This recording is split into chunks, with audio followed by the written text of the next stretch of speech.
on YouTube.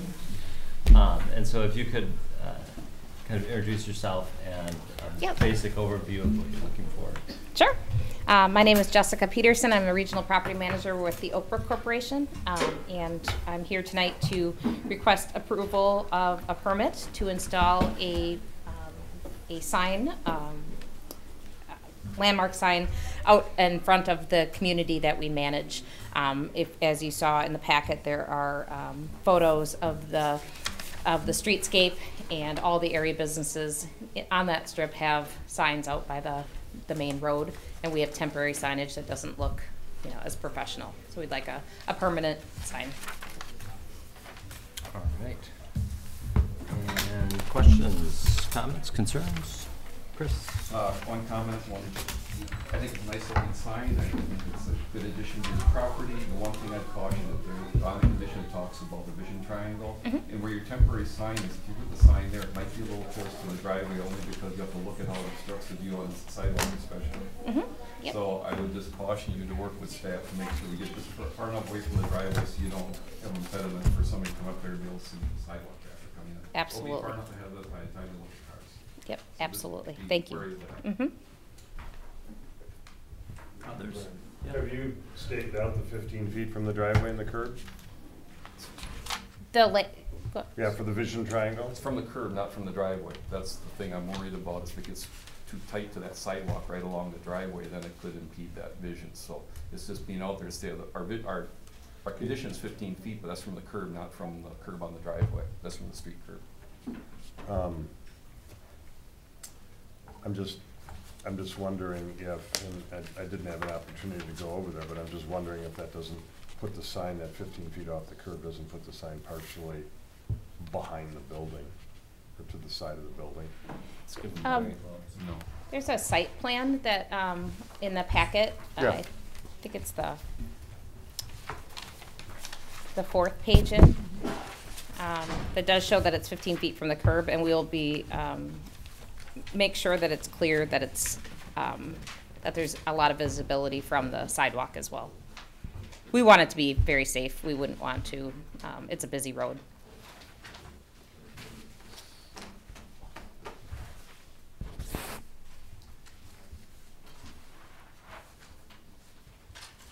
Any other questions, concerns?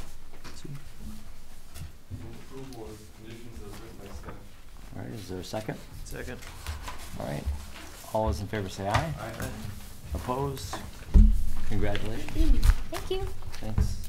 Do I need to stay at all? No? You are free to go. I can, right? Yeah. You're welcome to stay if you want. We'll Yeah. pull the permit if you're not here at the end of this meeting. Yeah. All right. We can move on to item B, which is a public hearing on the request by the Country Inn and Suites presented by architect William Morris for approval of a zoning permit for a canopy addition to the front entrance of the hotel at 400 River Place. This is case 2002, 2018.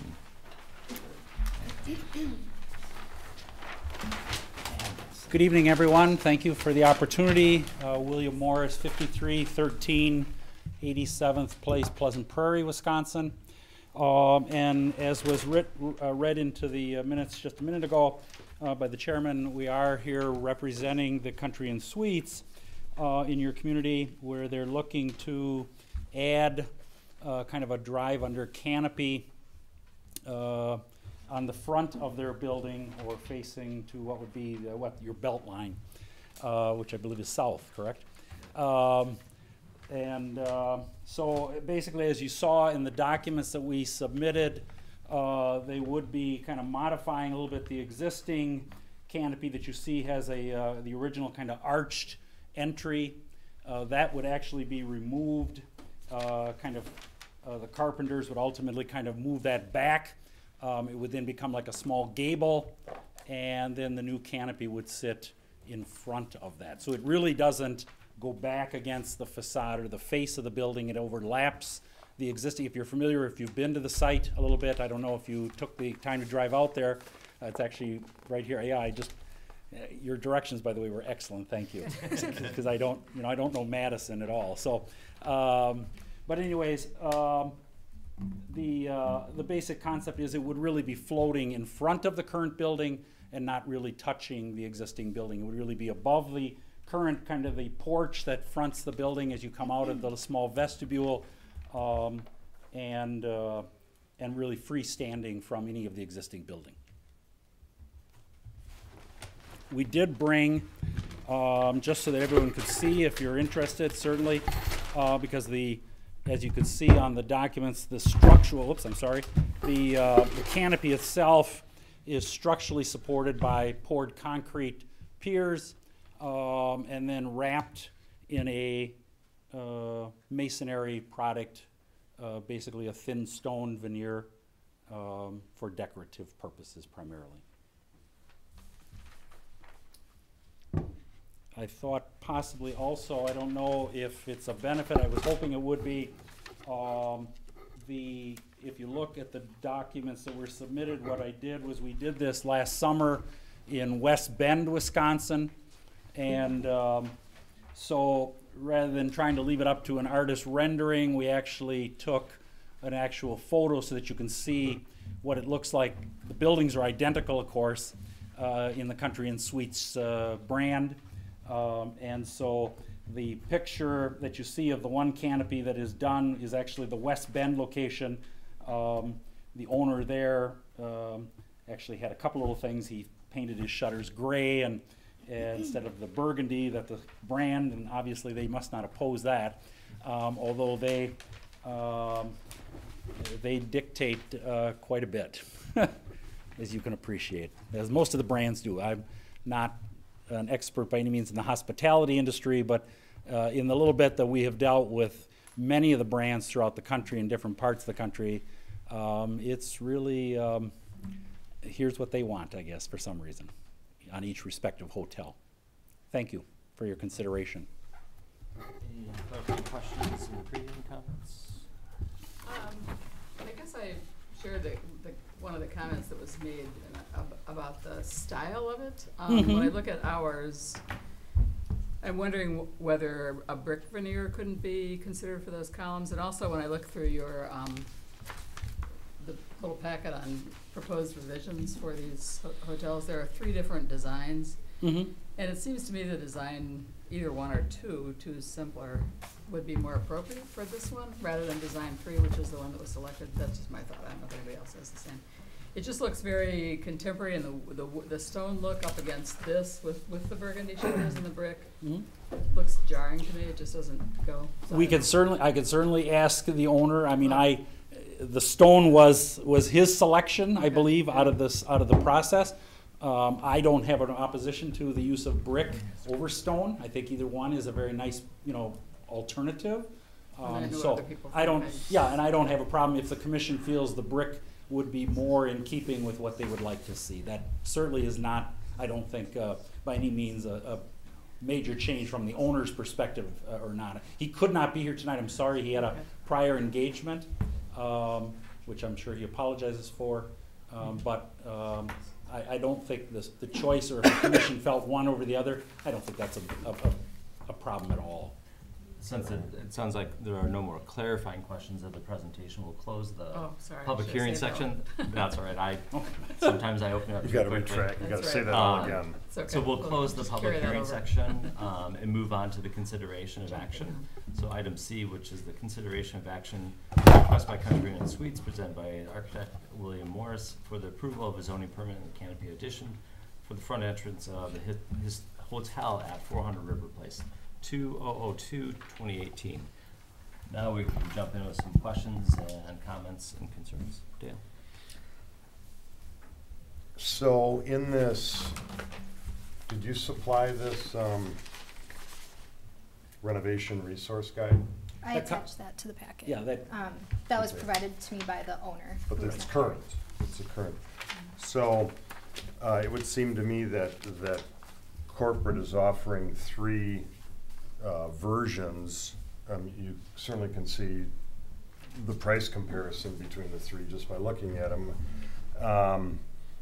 But I would say undoubtedly design treatment #1 is the appropriate canopy to go with the heavy cottage style that this Country Inn is. I don't, in any way, do I see a natural wood, a cedar pergola as the canopy out front. It looks like it was chosen because it is the least expensive option, and it really looks that way. So. And I won't dispute, you know, again, that's a process that happened prior to my involvement. Mm-hmm. I think the front of the hotel is nice. I like the little gable there, so it's a little odd to put something in front of it and block that architecturally. I think that's kind of a somewhat of a disaster, but at least we got to maintain the look of the hotel. I mean, the gables are strong, the dormers are strong. That's tied right into that canopy on option 1, and kind of what looks like a pergola in option 3. I'd argue you're almost defacing the building. Other comments? I agree with Sue and Dale. This is probably our truest design district we have, where we've held to the design district qualities that we've asked for, and you're one of the premier buildings we see from the Beltline. There's actually additional brick added and the extra gable ends added, and if you look at even on your dumpster and garage, you have gable ends there, just to try to be true to the design district. So I think the slope roof with the gable ends really needs to be the option that's put in here. And I agree that to match the brick on the columns that's on the building would make a lot of sense, to try to tie it in so it's part of it, not this freestanding.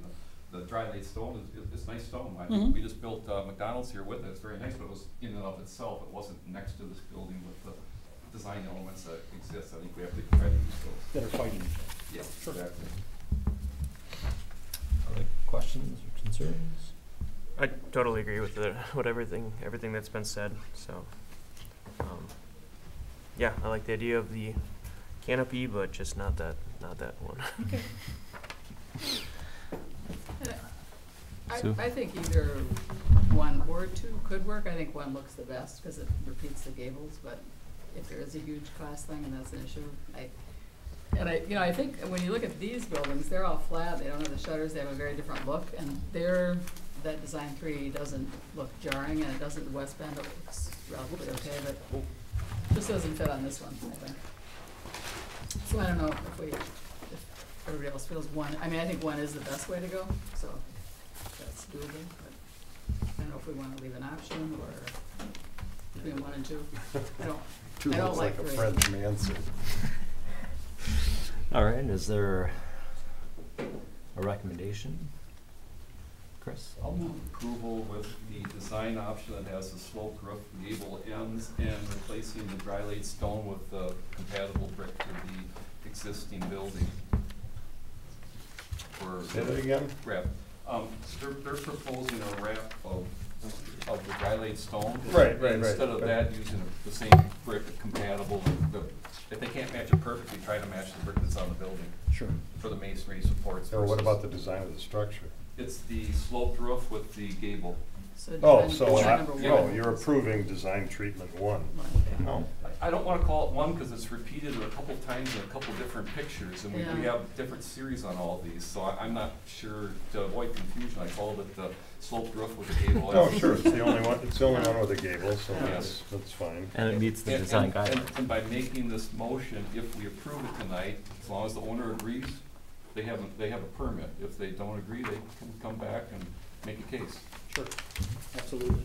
But it leaves them with something rather than nothing tonight. All right, we have a motion. Is there a second? Second.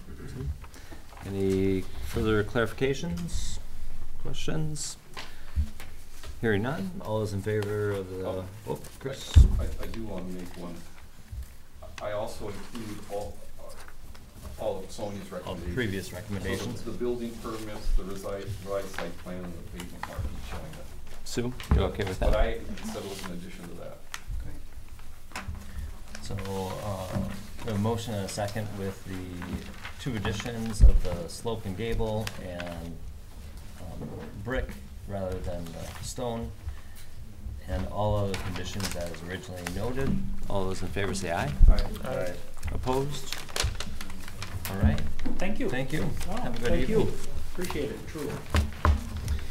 All right, now, if people would be all right, I'd like to move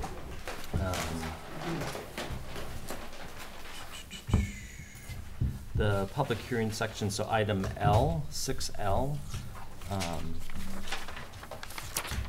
and 6M to the next piece in the agenda. If people are all right with that. All right. So Need a motion for that? typically not, but then again, we do have a city attorney here. He could motion that no. Presiding official can just schedule this, he or she deemed. Wow. Wow, all right. That's Yeah, but what about ultimate Brian? authority. Yeah. All right. So we'll move to item L and M. And Alder Wood is here to give us a presentation, or he was here.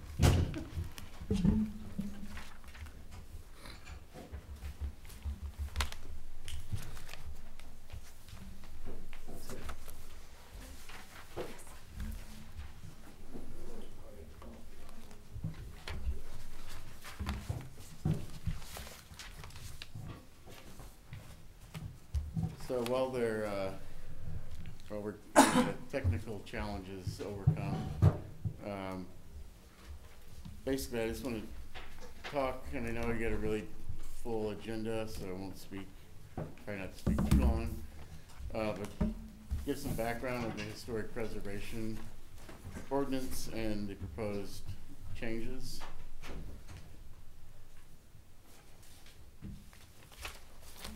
And then if anybody has questions.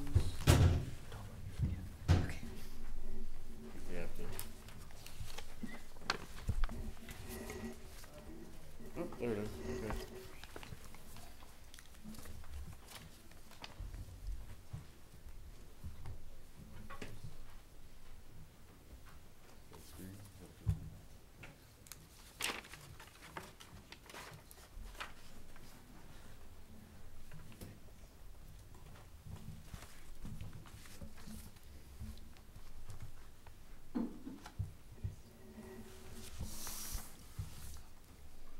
Okay. Well, unless you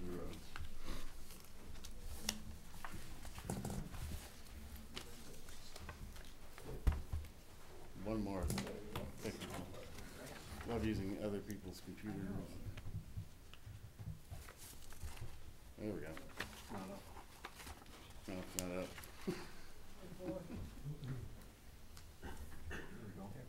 Okay.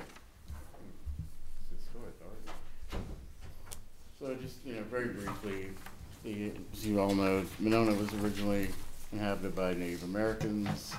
Up till about 1840, they were the predominant population in the area, and then pretty much after the treaties, there were very, very few Indians left here, and it transitioned to farming, and then cottages and suburban development before becoming a city.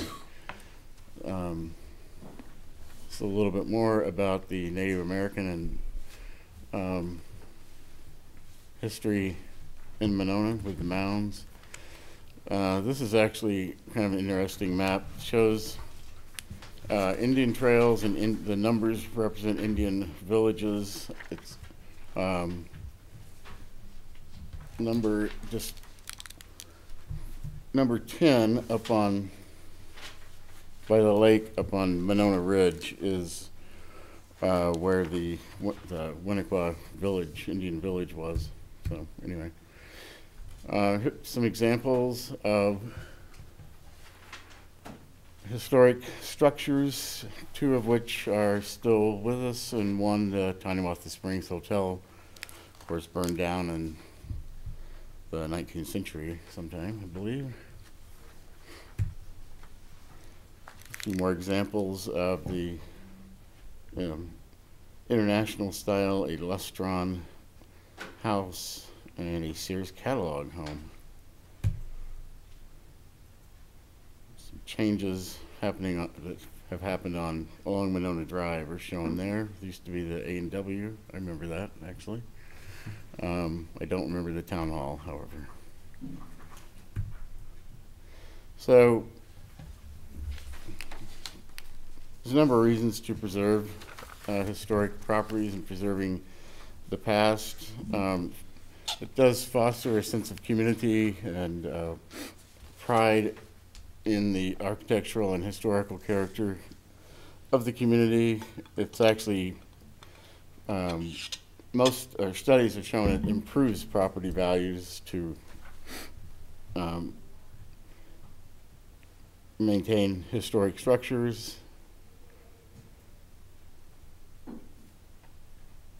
The key thing, I guess, on the who part of this is what we're hoping to get and will be eligible for with the passage of the changes here, is to be a certified local government under the state statutes, which will allow us to apply for grants from the Wisconsin Historical Society, up to $25,000 a year. And the first thing that we would, well, I'll get to that in a minute. Our old buildings are a reminder of our culture and our complexity. It's our story. And as it says, regret only goes one way. Once the buildings are gone, they're gone. Here are some examples of this, a couple from Madison and a couple from Monona. This was an octagon house that Leonard Farwell built in 1853. It was at Spate and Brearley on Lake Monona. It took up an entire block. He was probably one of the most important people in Madison's early history. Became governor, went broke after the Depression in the 1850s, and it became a orphan's home for soldiers' children. Farwell had used it at one time. They had huge parties there, up to 500 people in attendance in the 1850s, which would have been a pretty good chunk of the population of Madison at the time. This is another one in Madison on University Avenue. It's where Whole Foods is located now. It used to be a Burger King. Before that, it was this historic farmhouse. And apparently, the demolition of that building led to the creation of the Madison Historic Preservation Ordinance and their Landmarks Commission.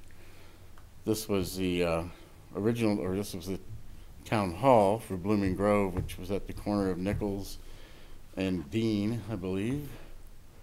Built in 1871, was torn down in 1967. And the Chuck Clark House on Monona Drive was a 17-room mansion. Apparently was like the finest home in the area.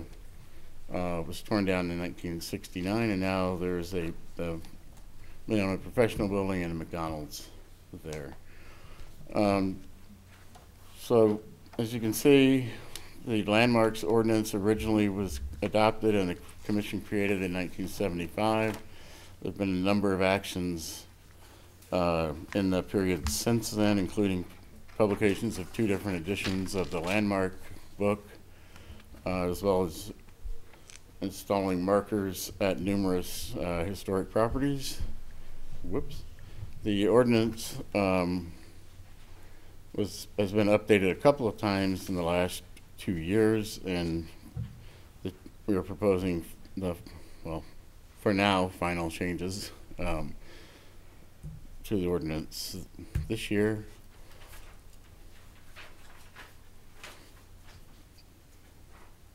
So that's the plan, or the comprehensive plan recognizes the preservation goals. As I said before, one of our goals is to become a certified local government, and we need to make these changes in order to do that.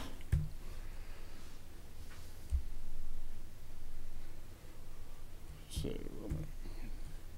I just one note I wanted to make sure was clear on. The current ordinance already does not allow a property owner to opt out or veto designation as a historic landmark. Not to say that their views wouldn't be taken into account, certainly they would. but they already can't just say, no, I'm not interested. And I think that's important, not only because it's a requirement of being a certified local government, but more important because it says that we're serious about maintaining the historic character on our heritage in Monona, and not just leave it up to individual property owners. The changes that we're proposing are both procedural and substantive. We would hope to, with the CLG grant, get a funding to do a citywide architectural survey, which are, I've seen a few of them, they're a tremendous resource. The procedural changes spells out how a property is designated as historic, provides a review process of proposed changes to the exterior of a historic structure before that's allowed to go forward. It allows an appeal of any Landmarks Commission decisions to the Common Council, and also provides or will provide for variances to be granted from the ordinance requirements. The addition of the ordinances you have in your packet doesn't include that. We're going to be talking about that at Landmarks Commission this week. Substantively, as it defines what changes require Landmarks Commission approval, allows designation of historic districts. It's really more, in my opinion, these changes are more procedural, and they build in both a process that guides the commission and also provides due process rights to the property owner. So the plan would be, after we do the citywide architectural survey, we would go through the current landmarks would need to be redesignated, so those property owners will have an opportunity for input into this decision. And then the survey, of course, would give us a sound professional basis for evaluating both those redesignations and also for potential future landmarks. There are benefits to the property owner. Joe DeRose is here from the Historical Society. He can speak to these certainly better than I can, but there are potential to get state income tax credits for both exterior and structural elements.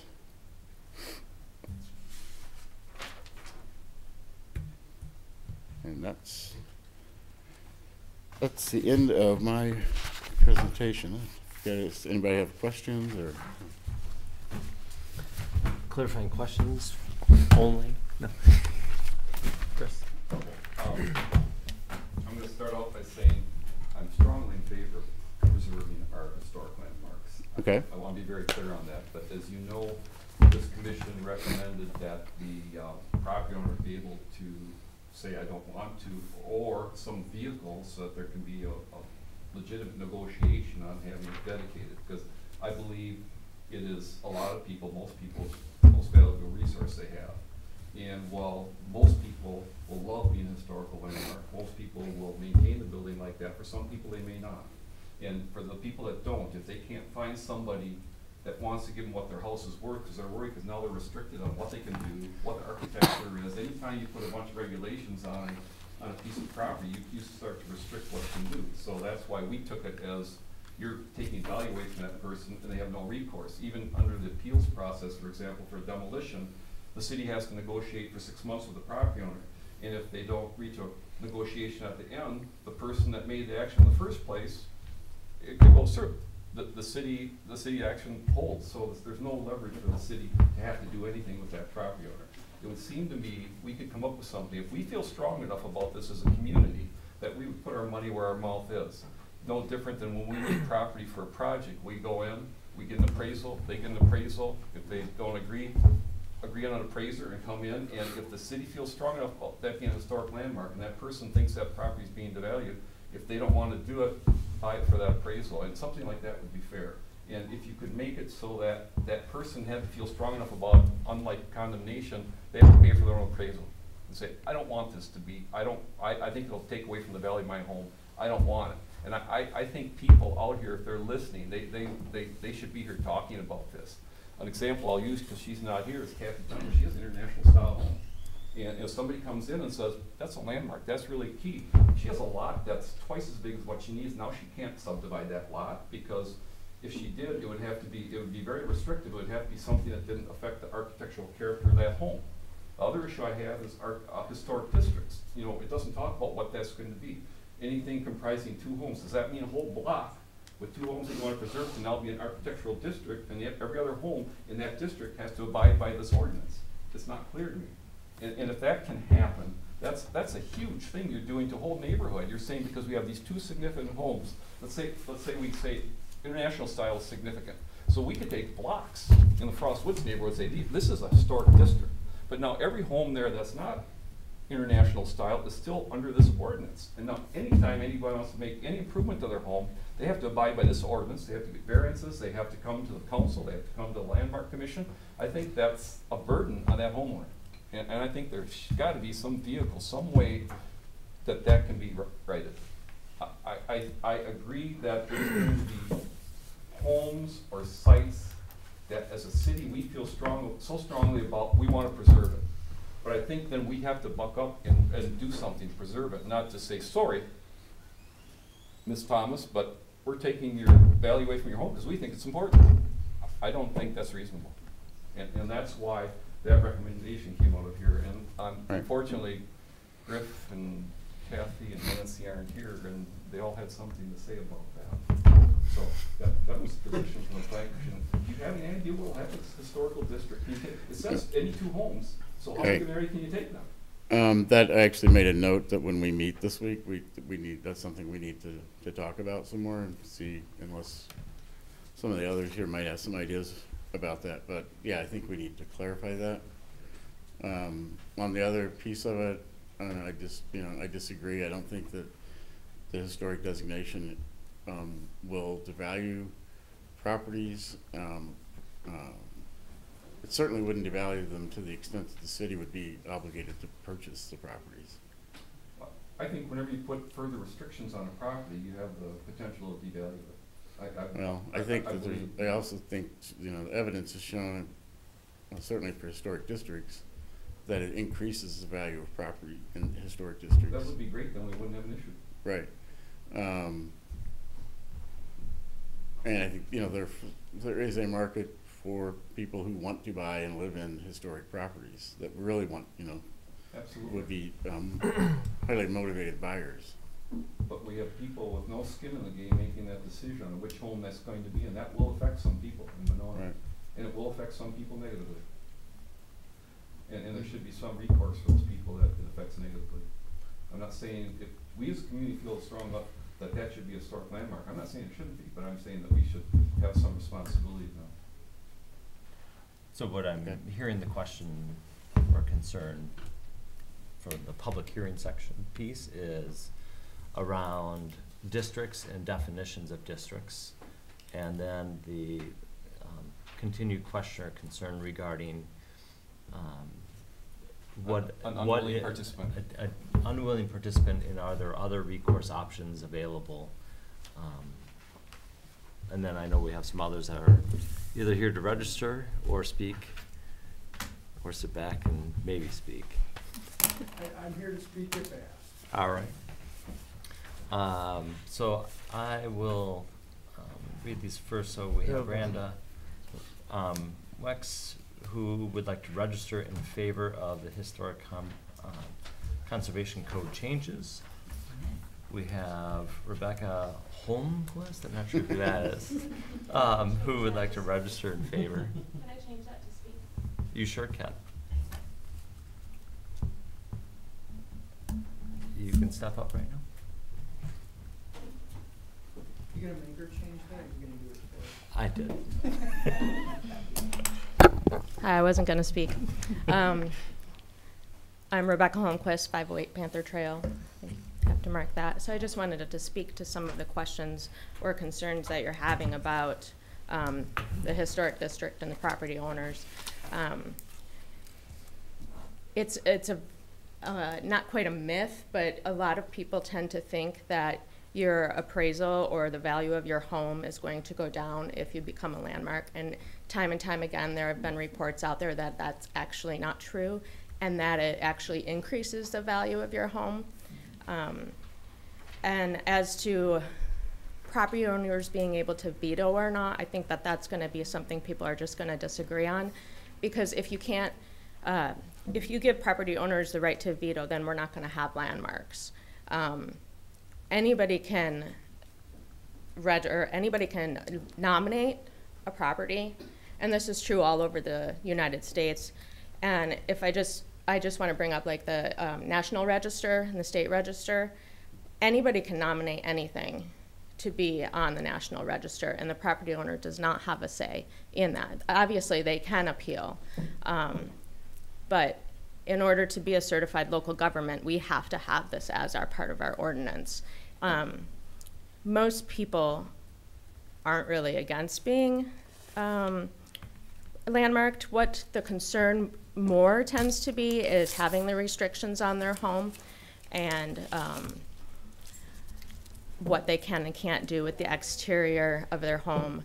But if it's a landmark, if we want it to remain a landmark and the property owner wants to change their roof line, that's dramatically changing their home or a commercial building even. And the last thing I just wanted to talk about is the historic districts. And you can have more than one home in a historic district, obviously makes a historic district, but that does not mean every home in that historic district will be part of the historic district. So what you have is a contributing building or structure and a non-contributing building or structure. And in the nomination form, it would list out what would be contributing and what wouldn't be contributing, just as it is for the state register. So for clarification, Question? yep, Chris. It's not clear in the ordinance about that. So what are you making to make a historic district? Because let's say we have two homes. What would make you make it a historic district versus having two historic landmarks? I don't think that most people would nominate just two homes as a historic district. If you look at some of for example, our biggest thing that we have would be the international style homes. Right. And there's like 5 or 6 of those. Some of them would not be contributing because they have been changed so much. So whether or not to make them individual or not, that would be up to the nominator. Can I ask another can I ask a question of council? Because I didn't read it that way. The way I read the ordinance as proposed, once there's a historic district, I thought that all the homes in that district were under that qualification as far as anything that happens, as far as modification to the home, sale of the home, demolition of the home. Am I wrong? Yeah. My reading's wrong. So it does, when you make a district, that's a little scary because you're taking, I don't know what the criteria is or what the thing would be, but the example of international homes is perfect. They're scattered throughout. You make that a district, every home within that district, the way the ordinance is written now, I believe, would be under these same conditions for everything. So every home, whether it's international, significant or not, the way, I'm not an attorney, the way I read it, right. It would be restricted. I'm not sure about that. I know that in our nomination form itself, we have contributing and non-contributing. I'm not quite sure about that. Can you put international design restrictions on a 1950s ranch? Exactly, but it would be under historic restrictions or historic district restrictions for that created district. Bill, would you mind coming up and speaking to the aspect around districts and what is currently in the proposal? That way we have you on tape as being here.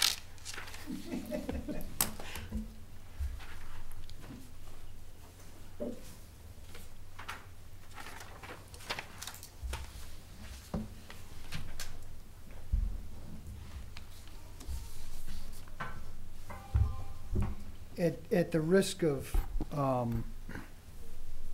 trying to defer. It's been a couple months since I reviewed this, so I'm sort of going, I wasn't really prepared to interpret it right here tonight. Historic district is defined. Any area designated pursuant to the provisions of this chapter that contain 2 or more historic improvements or sites. So, you know, to Mr. Homburg's point, you certainly could have a district of 30 homes, 2 of which contribute to historic preservation, and it would depend on how you delineate that district. But my reading of it would be that if you are within a district, you are subject to the ordinance. Now, that's not to say council or the Landmarks Commission or whoever the city would decide to be the authority on this could certainly exempt properties, but that would then require an affirmative act to exempt it. If that weren't the case, if the person were in the district, it would include them as well.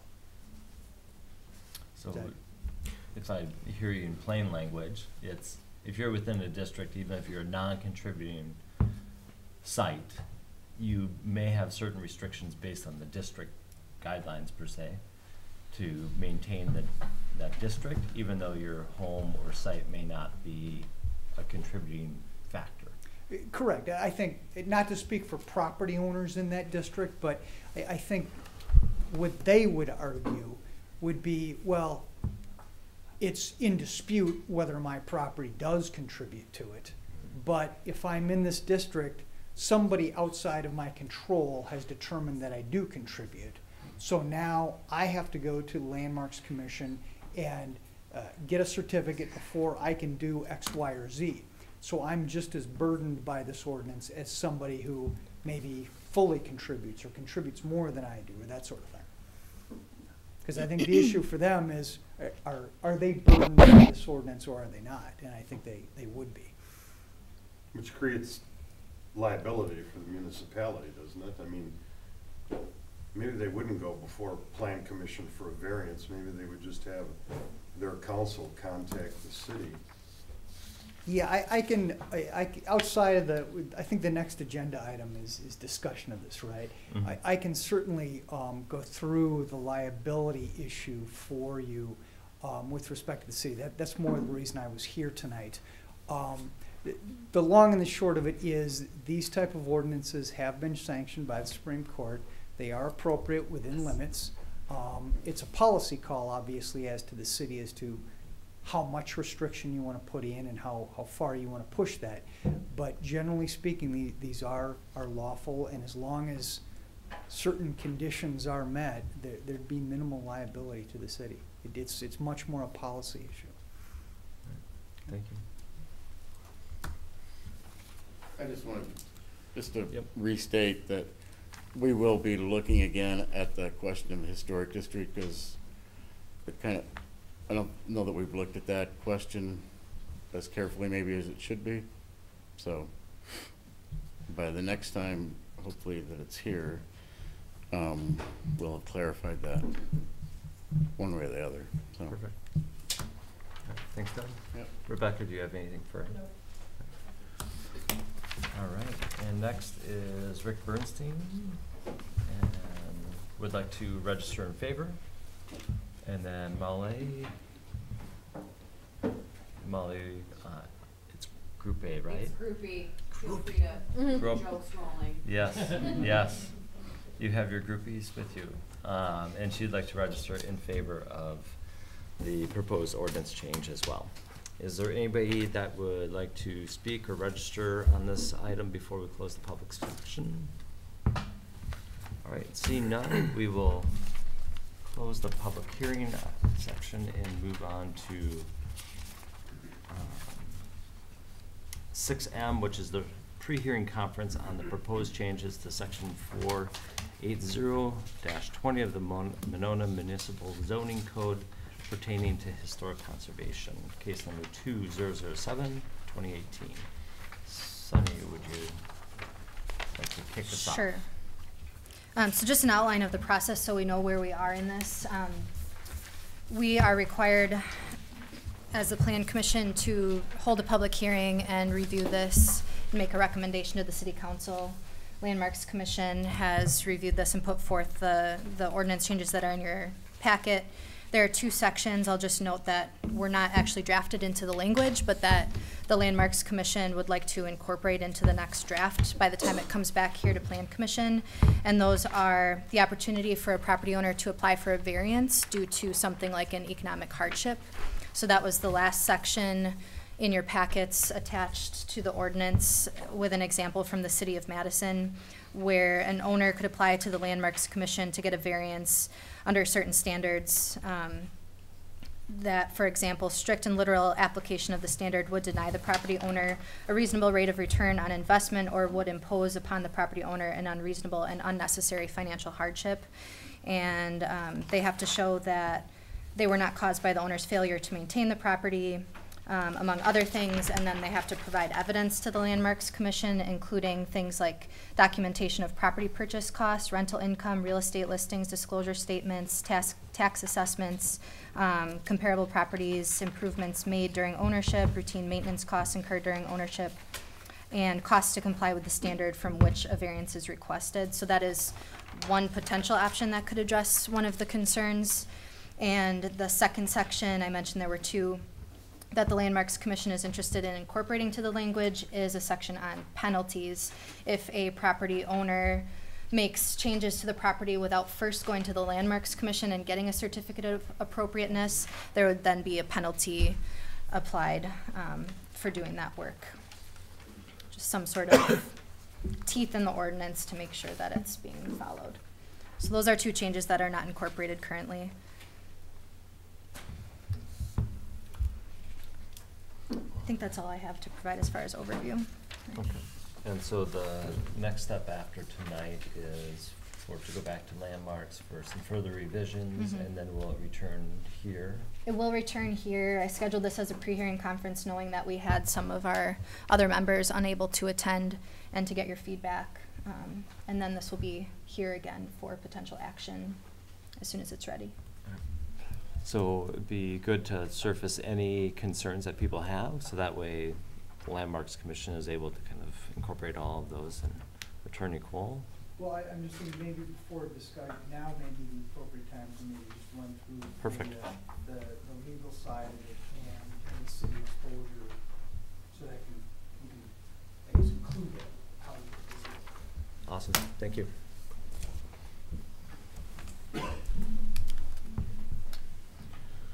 The nice thing is, the lawyer, I get the luxury of saying, it doesn't matter if it's the right decision or the wrong.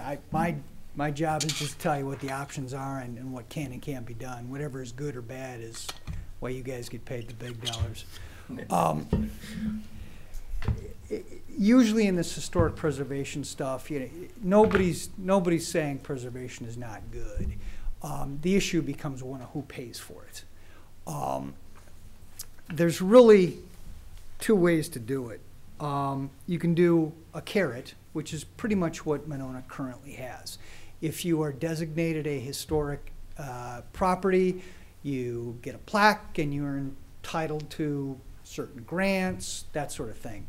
I think preservationists would say the downside to that is nothing stops a property owner from saying, thanks but no thanks. I choose not to take your benefits and I'd like to demolish my house. And you end up with sort of the properties that Alderman Wood put in that are forever lost because that person chose not to avail themselves of whatever benefits the city was going to provide them. The second way is the stick, where you say the property owner doesn't have a choice. That we as a community have decided that you are a historic property, and that comes with certain burdens. And one of those burdens is you're not going to be able to demolish your property or improve it without a permit from the city, effectively, allowing you to do that. That certainly satisfies the problem with the carrot issue, because it negates any ability of the property owner to say, thanks but no thanks, it's my property, I'm going to do what I wish with it. I think the property owner side of the equation would argue But the downside to that approach is you are taking all of the cost and the burden of historic preservation, which presumably benefits society as a whole, and you're placing it on me, on the property owner. Because I'm the person that can't demolish the building to sell to a developer and make money or that sort of thing. It restricts property rights effectively. Now, there's nothing wrong, there's nothing inherently illegal about restricting property rights. A lot of people are of the opinion that that's un-American and you can't do that and that sort of thing. It may be un-American. I mean, that's really not my call. But regulatory restrictions of property rights are very common. I mean, this body more than anything knows about the zoning code. The zoning code is a regulatory restriction that limits property rights. Nearly every community in the country has them. So that's not uncommon at all. In order to get to the point where it would not necessarily illegal, but the problem a city would get involved in is if you push the regulations too far, you effectively amount to a regulatory taking. You burden the property with so much regulation that you're effectively taking it, even though you're not acquiring it through eminent domain. And there's a line of case law and there's procedure on how to deal with that. Long and the short of it is, the regulations have to get so burdensome that they deprive the property owner of all viable economic use of the property. So it's an immensely high bar before it becomes a regulatory taking. These type of ordinances, the historic preservation stuff, they came to a head in the late 70s. It went to the Supreme Court. There's a seminal case out in New York City, and the Supreme Court went through this exact sort of thing of who's going to pay for this? This stuff benefits society. Should society pay for it, or should the property owner pay for it? And ultimately, they concluded that it's proper for a government to impose this on the property owner. That is, it is a legitimate regulatory limitation on property rights, but it is not a regulatory taking. It's certainly a policy call how much of the burden the community passes on to the property owner, but the Supreme Court has said you can do it if you want to. The one sort of not really exception, but everybody's reading the tea leaves of this decision. The decision did leave open, though, the argument that if your historic preservation ordinance deprives the property owner of the economic use of the property, very similar to a regulatory taking analysis, it could be a regulatory taking, and therefore you'd have to compensate the property owner, effectively buy the property from them. That's why in nearly all of these preservation ordinances, there's always a variance requirement in there, and that's one of the suggestions I had made to Landmarks. The reason we put that in there is so we as the city don't all of a sudden get forced into buying a property when we were just trying to protect it through regulation. So by putting that variance in there, you effectively give the city an escape valve to say, we want to protect the history of the structure, but we're not willing to buy it. And by granting a variance, you would negate the having to force the city to buy it, but of course you'd also lose the benefit of the historic preservation in that regard. But at least then the city would have the option. So long story short, you can do it. How far you do it is a policy call for the city, as long as you give them some out if it would be so burdensome that it would deprive them of all economic value of the property.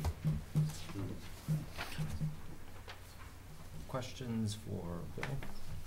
Chris? The economic hardship variance, the way it's written right now, does that apply to the entire ordinance or just the demolition portion of it? No, it would apply to all of it. Okay. So for instance, if somebody wanted to remodel or put all new windows in, and you had said, well, no, they have to be this specific type of window, if it was such a cost that it was unreasonably burdensome, that would still apply. I think in the other body with the way it's written now, there was a variance that was only for demolition. That's correct. That's in there, but then this one's intended to be over the whole portion, Yes, not just the demolition portion. Correct. I think the version, and Doug may know better than I, but I think the version that's in front of you is the version that was prepared and presented to me for review, and then I suggested they add additional variance language, and I frankly just suggested they look at Madison's because Madison's done a very good job of making a very comprehensive ordinance. So no, I think what's in front of you, you're right. It doesn't apply to both. What I would be suggesting is it would be a global variance. I think you're referring to section N on appeals, Chris? Yes.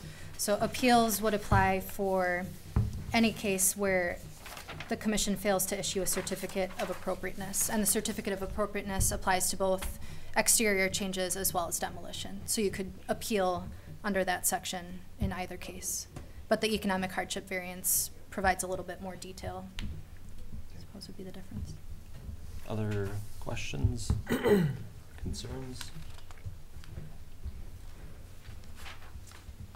Not for Bill, but I just had that one minor one, really, it's sort of nitpicky, but on page 2, I'm looking at the clean copy, actually, item D, the nomination. Only because when they went to definitions, there was the distinction added to refer to a landmark structure.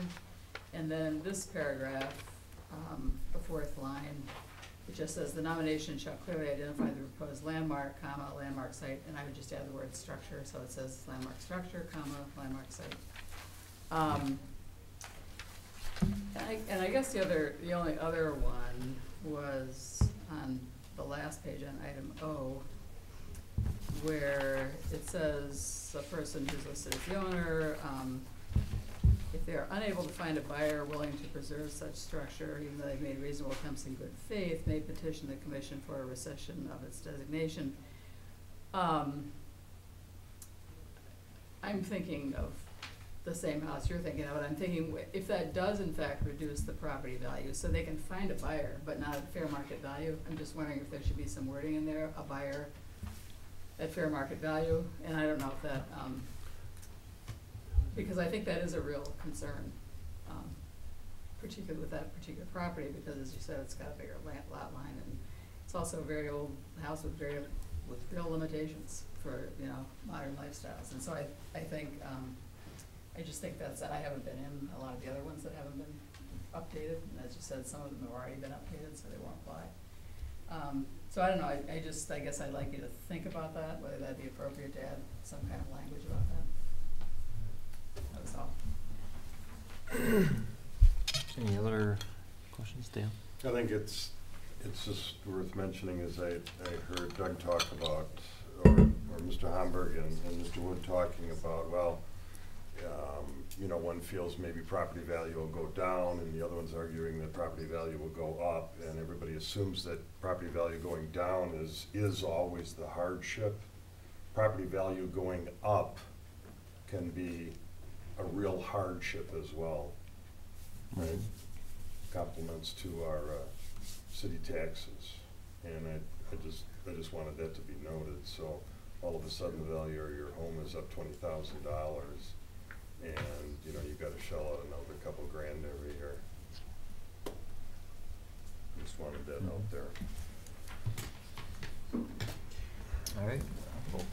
I had a question about, you know, you were explaining how, you know, can do the carrot or the stick method, and is there precedent of, you know, of other municipalities and how they word this that provide some sort of safety net to homeowners financially if they don't want to be designated a landmark, and it goes so far as to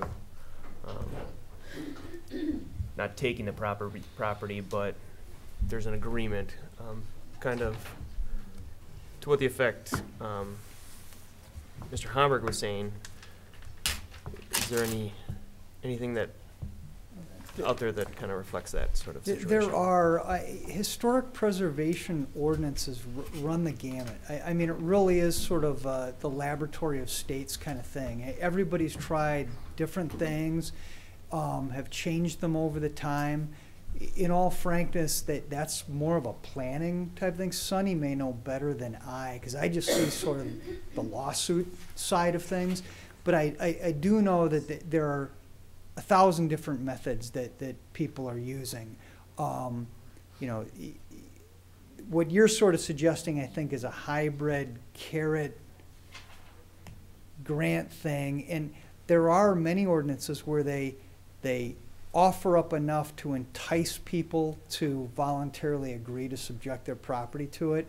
But I think the preservationists would say that's never good enough, because you're always then going to run the problem of somebody saying, I don't care what carrots you give me, I don't want them.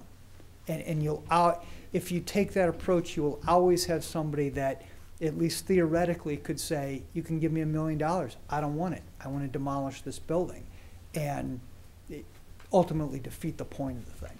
But to your question, yes, there are many different ways, and many of them are very successful, many of them are not, but there are many different ways of doing that. Bill, a follow-up question has to do with O, and working in O, which is the ideal of the sale issue.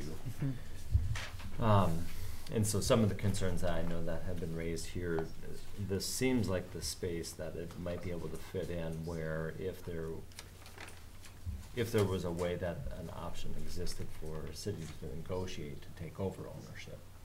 Well, we already have that right. I mean, we can, certainly historic preservation is a public purpose. Even without any changes to this ordinance, or even if we didn't have this ordinance, if the city council decided, you know what, the Thomas House is important, we could use our eminent domain authority now to buy it. The issue really isn't our ability to acquire property. The issue really is who's going to pay for the cost of the preservation. Okay. Doug, did you have a clarifying question? I was just going to say that we're. Can you go up to? Not the bill. I know, but can you go up there so Oh. everybody can hear you? Sure. And yourself on YouTube later? I didn't hear that last remark. Yeah. No, it was just Joe DeRose is here from the Wisconsin Historical Society, and I think he could probably answer some of these questions. He oversees the Certified Local Government program, I believe. Joe, I don't know if you want to.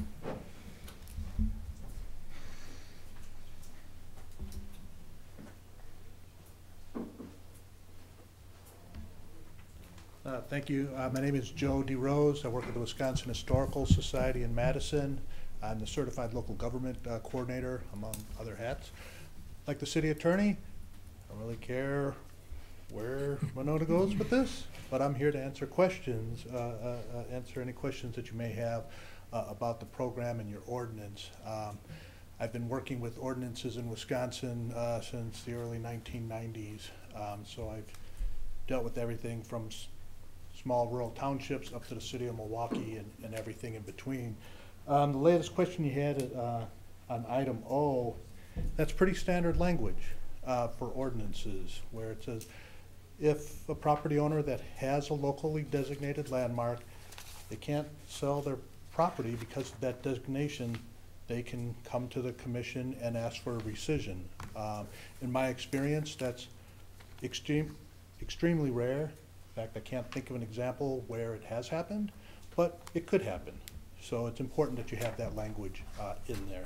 Most of the time, properties don't sell because the listing price is too high, or there's brownfield contamination, or mold issue, or something like that. That's usually the cause. But like I said, the language you have there is pretty standard for preservation ordinances in the state, and I think, while I'm not an attorney, it does seem to cover the issue that you were referencing.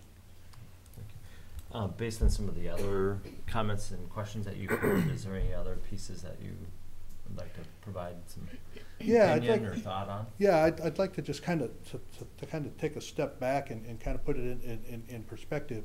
You know, the ordinance to qualify for the Certified Local Government Program does have to read very strongly, but it comes into how is it enforced, and that's where it You know, that's where the rubber hits the road. When I work with commissions and I tell them, okay, just because the ordinance says you can landmark a property, the first thing you want to do is you talk with the property owner and see if they're interested. Now, the ordinance says you can still go forward with the process.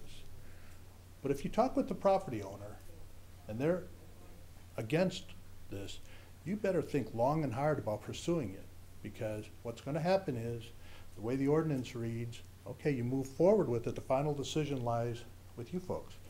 It's been my experience in Wisconsin that city council, or the governing body, vast majority of times will side with the property owner. The Landmarks Commission's doing their job. They're trying to protect the local resource, the significant resource. City council's doing their job. They're looking out for what's best for the entire community. But, if this designation doesn't go forward, makes the commission look bad. And it's been my experience that it'll set back preservation efforts 10 years in a community, if you start having this type of animosity. The other thing is, it's important to remember that the commission is appointed by you folks. They're having a reputation of not working with property owners. I don't think they're going to be reappointed for a new term when it comes up. Just saying. As far as numbers go, City of Milwaukee has had a preservation ordinance since the mid-1980s. Less than 1% of their parcels in the City of Milwaukee are locally landmarked properties, either by themselves or even in districts. Less than 1% of those properties. In Stoughton, it's less than 3% of properties built before 1945 are locally designated landmarks. So we're talking an extremely small number of buildings that qualify, that meet the criteria for designation as a local landmark. There was discussion earlier about historic districts. Now, most local preservation ordinances follow the National Register of Historic Places guidelines for what constitutes a historic property. And when they talk about districts, they talk about the significance lies in the cohesive concentration of buildings. Now, Monona has wonderful international style buildings. They're scattered all over the community, by and large. So to say that we would never list that in the National Register as a historic district of international style buildings, because there's too much other stuff in between those resources. Those are just kind of some of the observations that I had. I'd be happy to answer any questions that people have. Yes, sir. Well, I guess following that comment, because I was having a thought when you were talking about this before, should historic district even be in here when we're looking No, at it should. I don't know that we have any historic districts. Well, it should be. If it's going to be interpreted as a style of house, though, and they're all scattered. Well, it could be. Gentleman was, Mr. Wood was talking about. Hopefully, Monona will be getting a grant from us to do a survey of the entire community and find historic resources. Now, I know from experience that there seems to be, just looking at plat maps of the community, it seems that there's some areas that were built during World War II, and they have kind of longer lots for victory gardens, things like that. If you have 10 of those in a row, well, maybe that is something that's significant, that maybe not. But no, you want to have the district language in there. But again, when I work with commissions, I tell them the first thing you want to do if you're considering a historic district, you hold a neighborhood meeting. What's the buy-in? Do the people in that neighborhood, do they want this?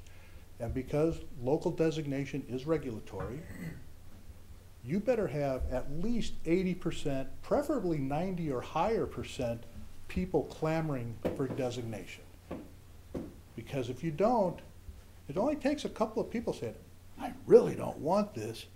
You guys are going to take, you're going to take that to heart, and it's not going to go forward.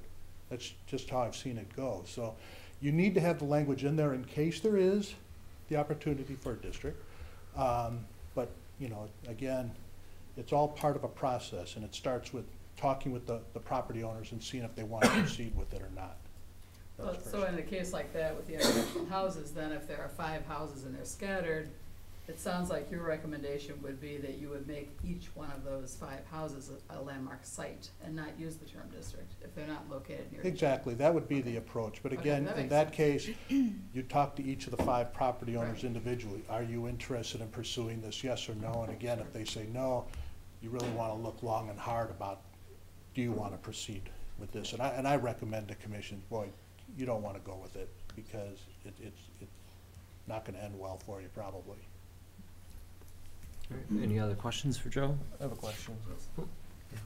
In this hypothetical district that has a number of different landmarks within it, and the properties that are not contributing properties, are they open to benefits, and what might those be other than maybe property value going up because it's in a landmark Well, district? That was a question, the city attorney answered precisely, is that everybody in that district, if it is designated as a local landmark, everybody's designated as a local landmark. Now, if you're saying the important resource or contributing as they were are the ones that were built before 1940 and you have a 1980 house, you're not going to say, well, you have to go back, you have to make it look like a 1940 house. No. But still, if it's a 1980 house, it's going to have certain types of windows, certain types of siding, things like that. I saw in the ordinance it references the Secretary of Interior standards for rehabilitation, and those are the national guidelines for how to review a project. And if you have a 1980s house, it gets looked at as a 1980s house if it's in that district. Does that make sense to you? Or? Yeah, it makes total sense. I just meant if they're available like for tax credits and things like Well, that. Yeah, the tax credit program is an entirely different program. It's tied to the National Register of Historic Places. It's not tied to local landmark designation. There are communities that have economic incentives for local landmarks, but that's a local choice. Like the city of Stoughton, for instance, they have a facade grant program. Only the 2 or 3 dozen buildings that are locally landmarked under their ordinance qualify for those matching grants that the city offers, but it's completely different than the tax credit program. Okay, any other questions? And I'd just like to say I've met with the commission before to work on the initial draft. I'd be happy to meet with them again after your feedback tonight, so Perfect. I'd be happy to do that. Thank you. Thank you. Sonny, do you need anything else from the commission? No, I'll just summarize the feedback that we've received. I think you all wanted clarification on how the regulations of the historic district would impact homes within that district and potential changes on there. You were interested in potentially incorporating the economic hardship variance language. Were there any, I didn't hear any opposition to incorporating the penalty section for not getting a certificate of appropriateness that the Landmarks Commission also wanted to add. And then Susan's 2 changes on Section D to add the word structure and fair market value on to Section O for consideration of buying, sale of a historic structure. Was there anything else that I missed? Just as a general comment, the economic hardship variance seems rather restrictive. It says you have to meet all these things. It would be nice if we could loosen it up just a little bit to give the homeowners some possible ability to show a hardship. The way it's written right now is pretty tough, I think. And then I see you added any person in D or the Landmark Commission may nominate a home. I assume that's important for the commission, that they want to be able to nominate a home. If you do, then should change the verbiage in there to say the person or commission that nominated it, because that wasn't changed in that section. Okay. So it doesn't matter to me. I would assume the Landmark Commission or any member could nominate a home. But it's important to be able to nominate it as a commission, then just take all the references to person or commission. And obviously, I'd like to know a lot more about districts. Well, it's hard to comprehend here because I'm trying to think of we don't have a downtown, you know, where I think would be a real historic district, so for whatever the intention may be, and I know there's great intentions in the room, I have no doubt about that, but people change, and other people years from now will be administrating this same section, and they might not have the same feelings. All right. The commission was also interested in this opportunity for incentives or to help the property owner if there is a burden, and Joe DeRose just mentioned the example from Stoughton. Is that something you'd like to see as an additional example? If the Landmark Commission and the City Council were agreeable to that, I would love to see it. How would that, maybe a question would be how it may or may not fit with Renew Monona. Maybe there was, I'm not sure how it fits with TIF money, and for that program, if there can be a designation of a sliver of that set aside for Landmarks granting. So I'm not sure that's a question for Attorney Cole. The statute says that 75% of that money from the TIF extension needs to benefit affordable housing, and the remaining 25% to improve the general housing stock in the community. So it's a program for affordable housing. I don't think that it would necessarily comply with that statute to have historic property as a criteria for getting that. Would you agree?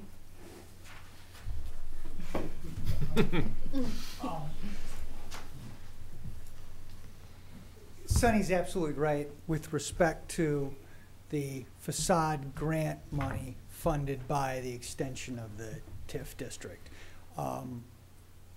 That's not to say other TIF funds couldn't be used. That's an issue for the City Council and the CDA. It could be done. We'd have issues of the property have to be within a TIF district or half mile of it, that sort of thing. But yeah, I mean, it would be a public purpose. It would increase the value of property. It would eliminate blight. It certainly could be justified from a legal standpoint. Again, it'd be more of a policy call as to whether or not that's how you'd want to spend the TIF funds, but you could. Chris? One last item I don't think I heard mentioned, but Mr. Ganser's point, if you designate a home and now the values are going up, are we going to assess that home at a higher value and collect more taxes now because it's become a historic landmark? I think that's a valid point. I would hope we don't, but does that happen? Does that automatically ratchet up if indeed the value goes up? I think that would probably, people might not want to do it for that reason, if that would be the case. I don't know the answer. So a question on tax implications. Yeah. You know, people like to argue back and forth, oh, it's gonna go down. Well, no, it's gonna go up. Well, yeah. Which is it? And they both have ramifications. Well, Could be it depends a lot on the home. I mean, Yeah. There's an equitability issue then for someone who's not designated as a landmark. If you put an addition on your home and your property value goes up. No, you're just talking about a change. You're gonna pay more assessment taxes as well. Based on this designation. All right. Right. So guys, let's, Sorry. that's right. We just had two different conversations. Want to make sure that we stay together. I was only in this one. So. All right. All right. So I think we have enough for landmarks to chew on for a while. Look forward to seeing the next draft, and we will close that item and move back up to 6D, which is public hearing on the request by the Monona Public Library, presented by architect Doug Hall of Arrow Eberly, for approval of a zoning permit for a vestibule addition to the Schluter Road entrance of the library located at 1000 Nichols Road. Case number 2003, 2018. Hey, Doug. Hello, everybody. I'm Doug Pal from Arrow Everly Architects, Monona resident. We're doing this project for a couple of reasons, mostly for sustainability. Adding the vestibule to a busy entrance will prevent infiltration into the building. There's also going to be accessibility improvements.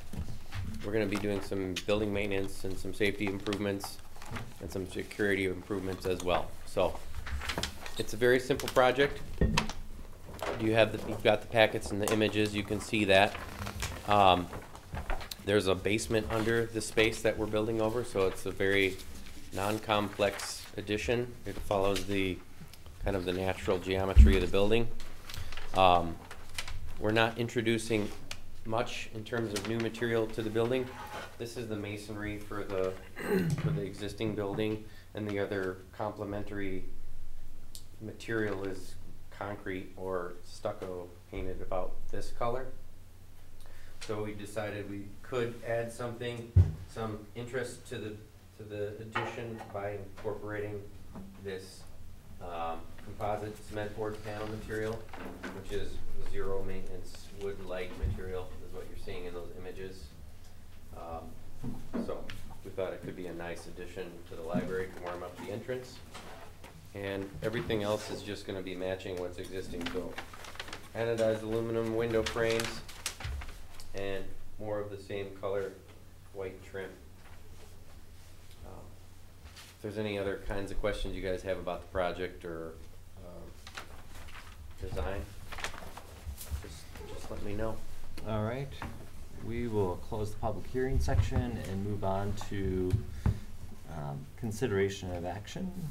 Item E, which was requested by Monona Public Library, presented by Doug Hall with A.L. Eberly, and for approval of a zoning permit for the vestibule addition at Schluter Road entrance of the library located at 1000 Nichols Road, 2003, 2018. Sunny.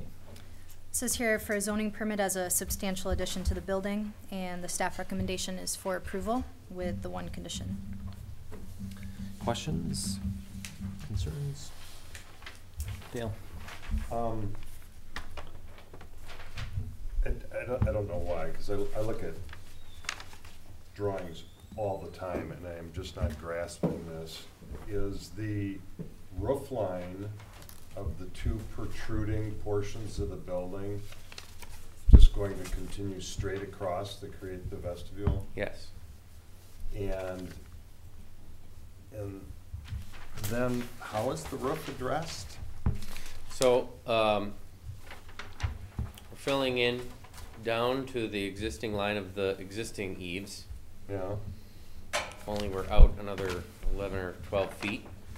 So that roof gets framed back to a midpoint on the roof behind. And because of the low slope there, we're going to be doing that with a membrane roof. So it's a very low slope to meet that roof line. So let's see if I can get to the right page. You can kind of see in this drawing here on A102, the white rectangle here, keynote 2, that's the new framing. It's just resting on the existing roof near a beam, and then these triangular pieces are just sloped insulation to recreate the slope so it all drains properly to the gutters. So really none of the new roof will be visible. We're just going to be looking at a... I think if you what stand appears far to be a enough flat away, roof yeah. with the existing roof then breaking off from there. Yeah, I mean, the two-dimensional drawing, anytime you see a two-dimensional elevation, you can see every part of the vertical surface. But in reality, when you're walking down the sidewalk, you won't see the roof. Other questions? Chris? I hate to do this, but I have to say I'm not a fan of the wood. I think the whole building's got the brick and then the cream color, whether it's stucco or the metal surround around everything. And to me, when I look at that, it looks like, yep, we just added on a vegetable. Okay. I have to say, I had the same thought. You I just had were the afraid same to say feeling. I it. had the same feeling. But I was wondering if you, considered either doing that with brick or the stucco or something. It looks a little jarring to me too. Then maybe in the the reality it would look different. But I mean, was your thought that you mentioned warming it up? Was your thought that this would be preferable to trying to match it? I did. Okay. I thought Okay. we're going to make a change to the building. Yeah. After all these years, might be nice to increase the profile of the entrance with something that gives it a little bit more visibility. Would you mind holding up that sample again? Yeah, and at one time we were going to do both vestibules, one down here and one upstairs. And so it did make sense at that time, kind of, because we'd be able to tie two areas together at once. So that would be the color too, I mean, that's the, yeah, Yeah. okay, that's, looks better to me than Yeah, the layer with its, the rendering's a little bit more yeah. excitable, but this is the actual color. So. And this is the masonry. This is the correct masonry for the building. When we did the book drop edition, we had it matched, so this is what the combination of the two would look like together.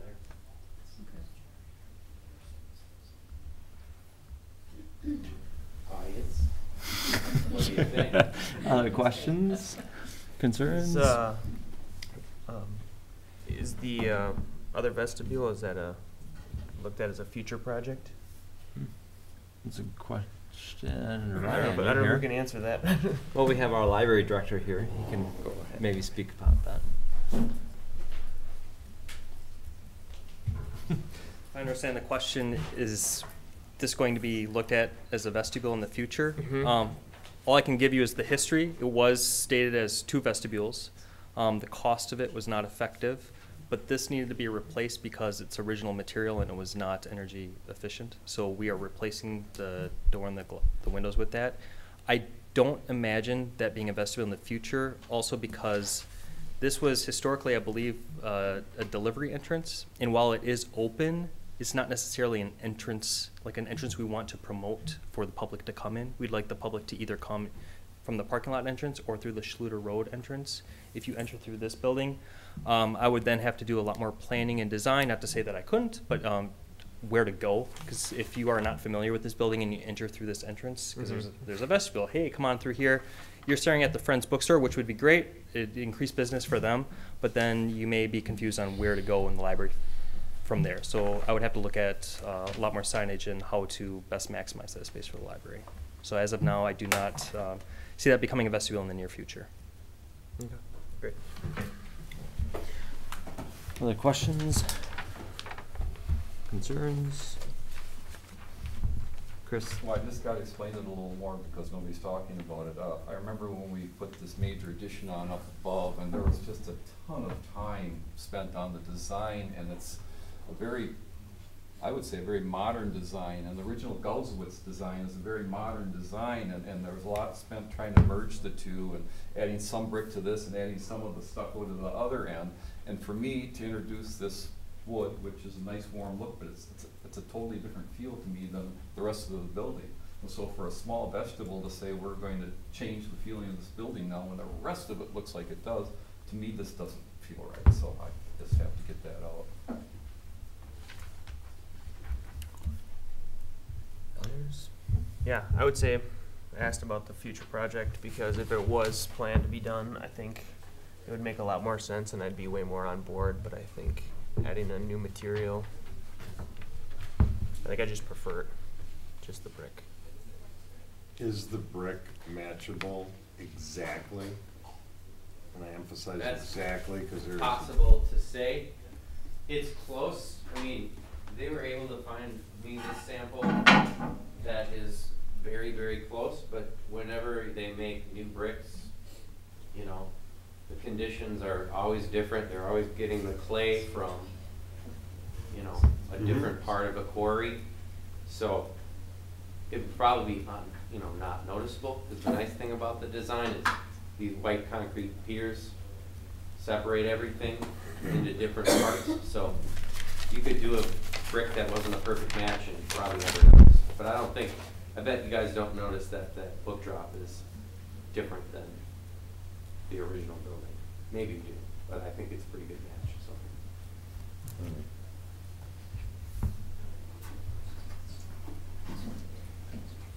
Chris? I'm just going to throw this out there. Would it have to be brick, or could it be something that, whatever that cream tone is, either maybe stucco, maybe there's, if you look at the enclosure around mechanicals on the new roof, it's a metal with a vertical look just like that, but it kind of matches, the look of the place while still making it stand out as something different than what's on the rest of the building, but it would kind of blend what we have together. I'm not sitting here tonight saying it has to be that brick, but to me it has to somehow in my opinion, you can't take such a small addition and start a new design. You have to somehow try to, for me, marry what's here and make it look like it belongs. For me, I don't know it's, if I'm I like articulating that all very of the well. suggestions. I don't think we would, I don't think Ryan's married to the wood look. Are you? No. So is there, this might be a question, maybe Doug can answer, maybe Ryan. Is there a concern if there wasn't action taken tonight, and this was left as a recommendation for the library board to reconsider the material and to come back? Is that going to put, is there any project delay concerns that you would rather have a recommendation and approval out of the group tonight?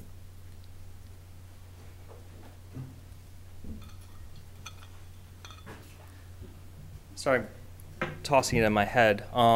We do not have necessarily a firm deadline when it needs to be completed. So I guess it would depend on when we would be able to get on the agenda again and have this go forward as we go back to the board with that recommendation. So yeah, it kind of depends. We would like this done, I think we were talking, Doug, correct me if I'm wrong, starting in late spring? That was the idea, and that's what the board is, that's their understanding of when the project would begin, is late spring. So it depends on how much that would impact that starting time. We might have an opening before then.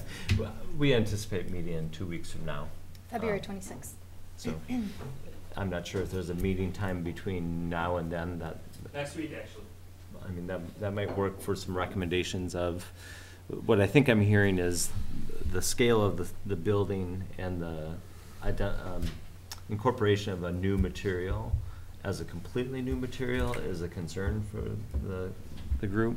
But looking at something that's more complementary to either existing materials or something that has a better tie-in might be preferred.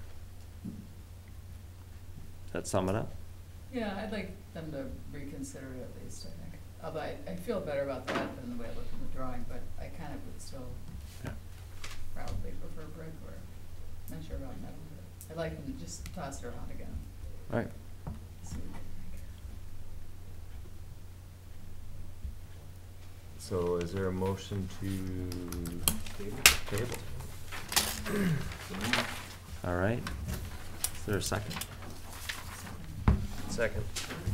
You get to pick which second. All those in favor say aye. Aye. Opposed? All right. Item has been tabled. And we can move on to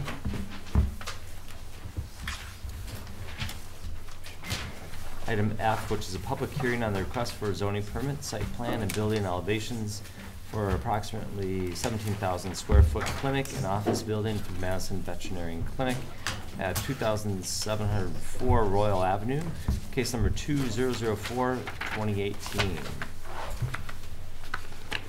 Chris. All right, so noted. I want to know why every project I bring in Monona, he has to abstain from. He wants nothing to do with you on this. I'm teasing. Good evening. My name is Dan Bertler of Supreme Structures. I'm here with architect Bill. Help me out. Montalbano. Better him than I. Tonight we're really here just for conceptual. We don't want to put too much energy on this project if Monona does not want to welcome us. And we're excited to come to Monona. We're looking at a 17,000 square foot building on a vacant parcel of land that's been contaminated throughout many years. It's finally getting cleaned up. Looking at 60 new employment, people coming to Monona, and we're looking at this site. A couple things I do want to correct on. The staff report shows 43,560 square feet for the lot. We're actually about 80,000, 77,000 square feet. Green space, we're about 39% of the overall. I'm gonna let Bill take the architectural side, and we are a 24-hour clinic, and we do not really, we're not a general practitioner. So we're very, I think you saw it in the letter, we're just like the UW Hospital Vet Clinic. Tonight, our goal would be to get a conceptual approval and see if we're on the right track, and then come in with true three-dimensional renderings, material selections, everything else to satisfy everyone tonight. Bill, you can talk intelligently about the architectural. Thanks. Yeah, just wanted to explain the rationale behind the site plan a little. We're trying to get the building up as close to the belt line as we can on the north end of the site, and that consequently places the parking on the south and east side. The main entrance to the building would be at the southeast corner. Within the building, we didn't really, we don't have a completed site floor plan to show you right now, but in general, the southeast corner of the building is used for reception, public spaces, exam rooms, and so forth. Towards the north end of the building and the center is where most of the procedures and treatments take place. And at the west end of the building is, that's more of the service end. There's also access to outside, a couple of small outside areas for walking dogs, and so forth. There is no boarding that is taking place on site. The exterior of the building, we're looking right now at a brick exterior. It's most of the building is 1 story. The west 25%, we have 2-story. We have offices upstairs, but all of the veterinary functions are on 1 floor. Although it's not called out here, do you have any anticipation of signage? Correct. Yeah. Yeah. What we'd like to do is to put a sign on the up high on the east end of the building, closest to the belt line, and on the west end. So coming and going, you'd be able to see the sign. Ah, can't see that there, but I see it on here. Yeah. I mean, it's not called out. I mean, it's not a specific. It's just kind of a rectangle right now, but. We'd have something that's attractive. Are there any clarifying questions in the pre-hearing conference? All right. Now, you know what? I should have brought your agenda here so I don't have to keep flipping back to the top.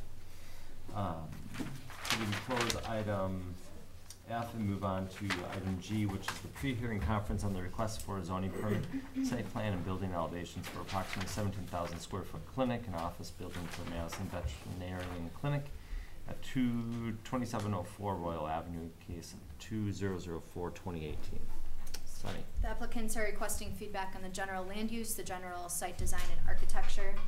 The property is zoned commercial industrial. I feel like it is consistent with the characteristics of that zoning code as they're listed in the zoning code.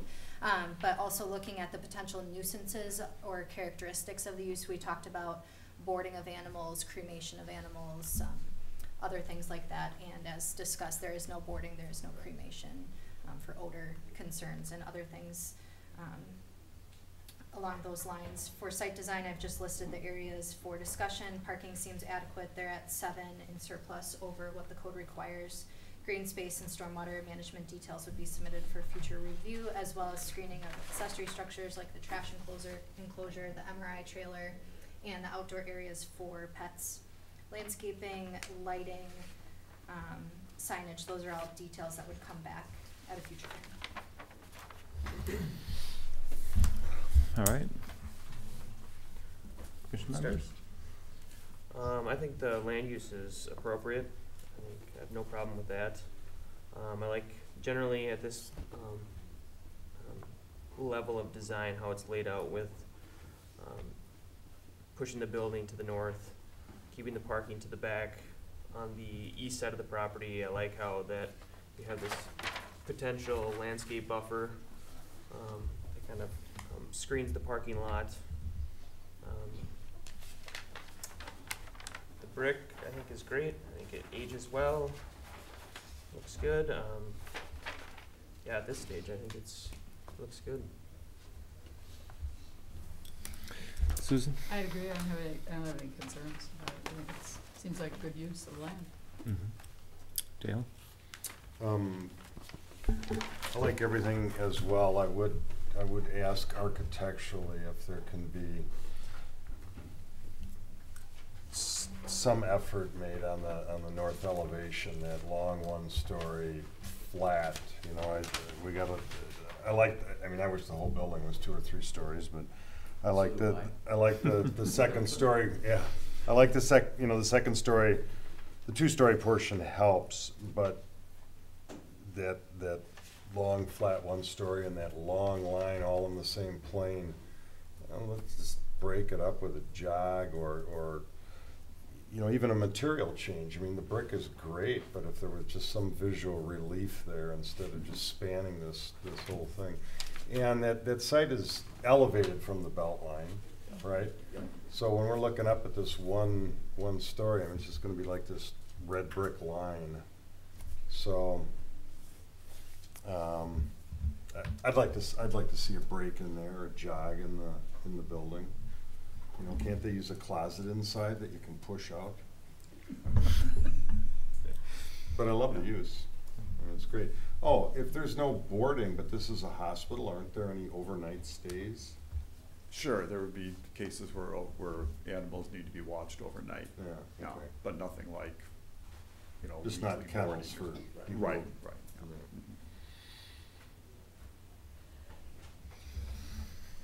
All right.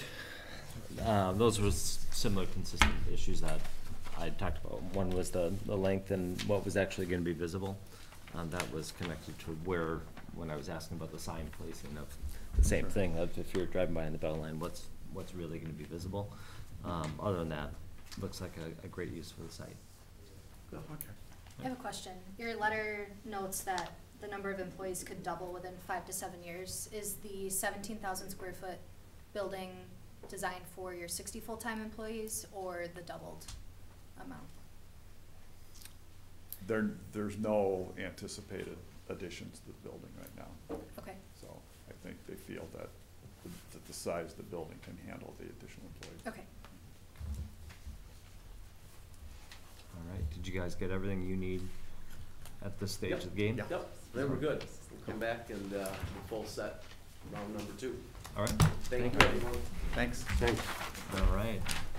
We'll move on to H, which is a public hearing on the request by Galway Companies for approval of a revised general developmental plan at your Hart Commons, 802 and 900 West Broadway, 6320 and 6321 Metropolitan Lane, and 6406, 6416, and 6418 Bridge Road to include a hotel use in Phase 3 rather than an office building. Case number 2005, 2018.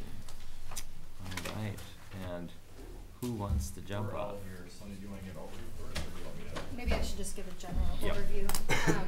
This is separated into 2 different items on the agenda. Just procedurally, a lot of the discussion is going to overlap between the 2 of them.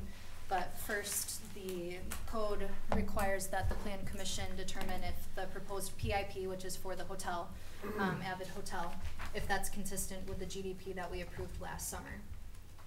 If it is consistent, then we leave the GDP as it currently stands and we just move right into PIP approval. And if it's not consistent, then we simply need to revise the GDP following the same procedure that we did before, if we are favorable to the hotel use. And so in the GDP staff report, I mostly talked about parking.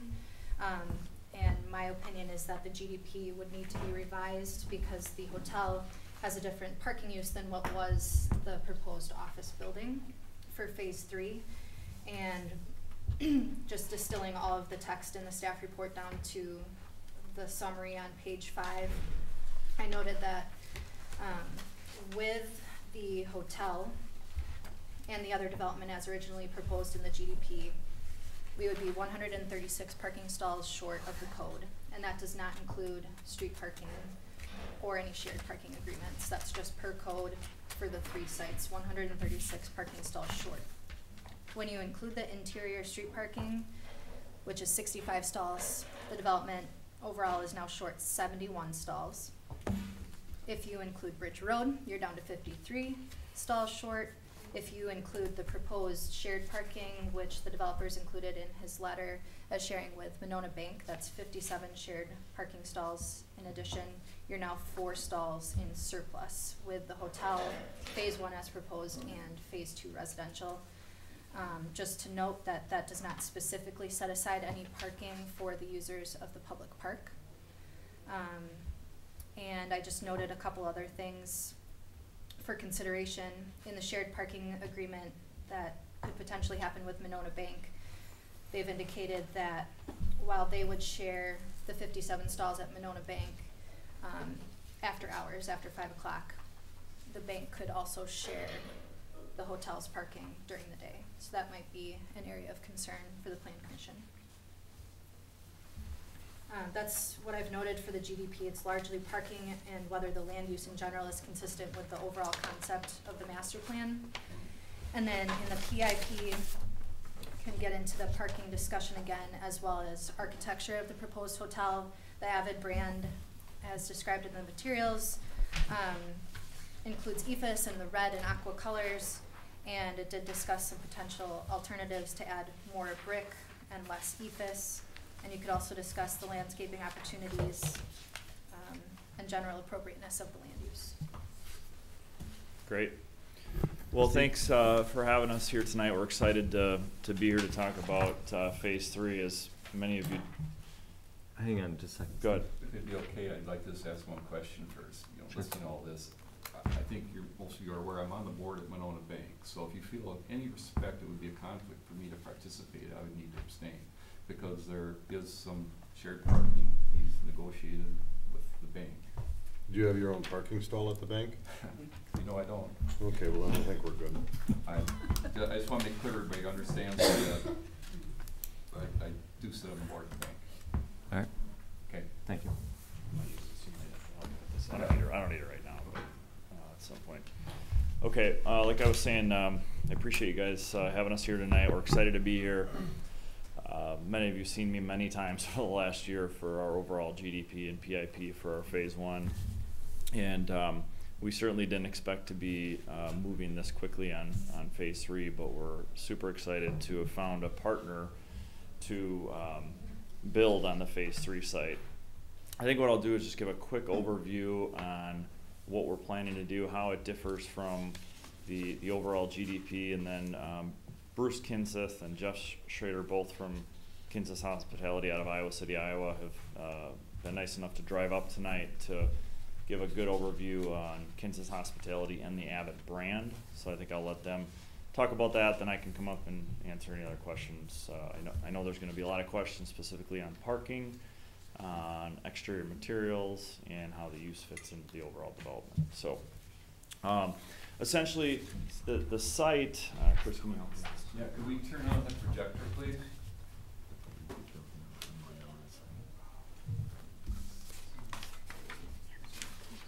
What's that?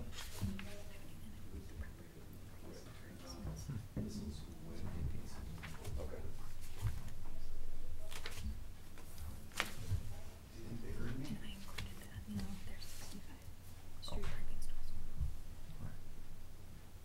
Pretty dark in there. Nap time. They fell asleep.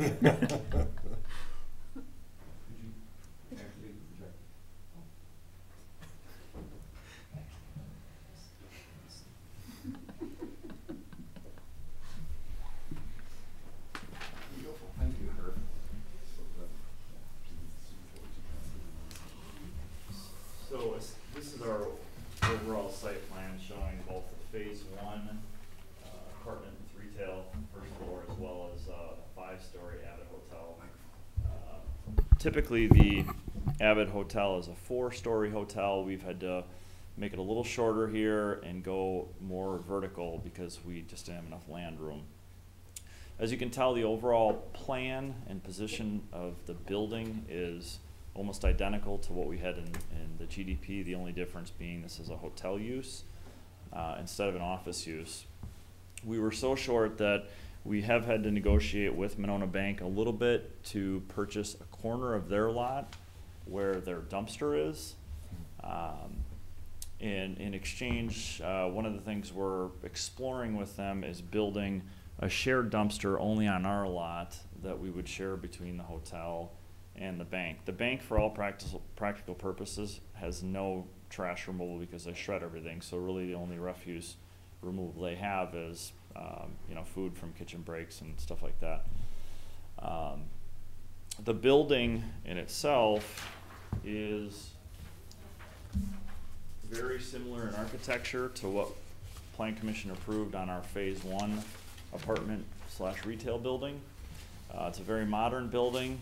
The prototype calls for a mix of EFIS, smart side, and metal panel. As discussed in the letter, you know, I understand Plan Commission's sensitivity to EFIS, so the developer and Kinzith is open to exploring removing some of the EFIS and replacing with more of a hardy type material. But overall, we feel the architecture of the building fits in very, very well with the overall site plan. So I think I'll leave it at that now and let Jeff and Bruce come in, talk a little bit more about the Avid brand and Kinzith Hospitality.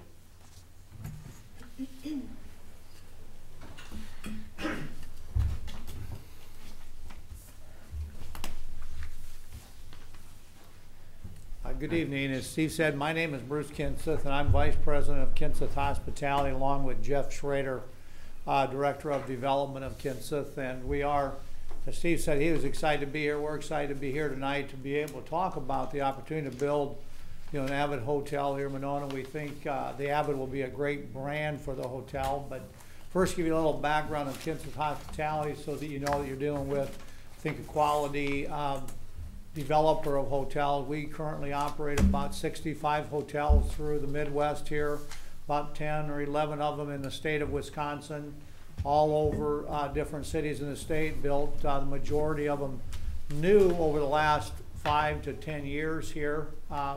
We develop hotels under most major hotel brands with heavy focus towards properties like the Avid by IHG, which is Intercontinental Hotels Group, which owns Crown Plaza Hotels, Holiday Inn Express, the Avid brand Staybridge Suites, and we regularly develop hotels under both the Marriott and Hilton family of brands. So we're experienced developers, probably built 20 or 30 hotels in the last 10, 15 years.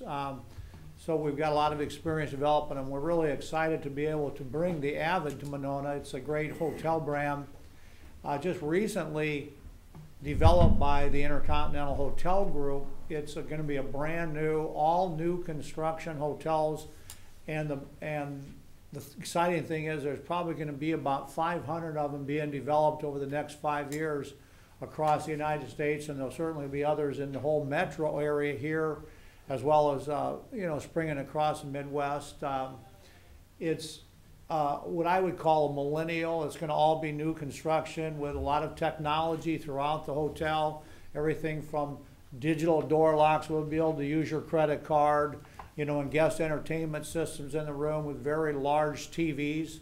The guest rooms themselves are not real big, but the central areas are going to be a centralized meeting place, kind of on a hub system, if you call it that, where people from the hotel will come down to the lobby to be around each other and integrate and be able to share technology, you know, and experiences and things like that. So that's really what an Avid is, and it's a little bit geared towards the millennial, or at least the millennial wannabes, maybe us older folks that, you know, want to be technology driven and be in a fun, exciting, new place. You can tell from the colors, you know, it's meant to be vibrant, it's meant to be alive, and it's meant to excite people's senses as a hotel brand, and that's what Intercontinental Hotel Groups is trying to do with the brand.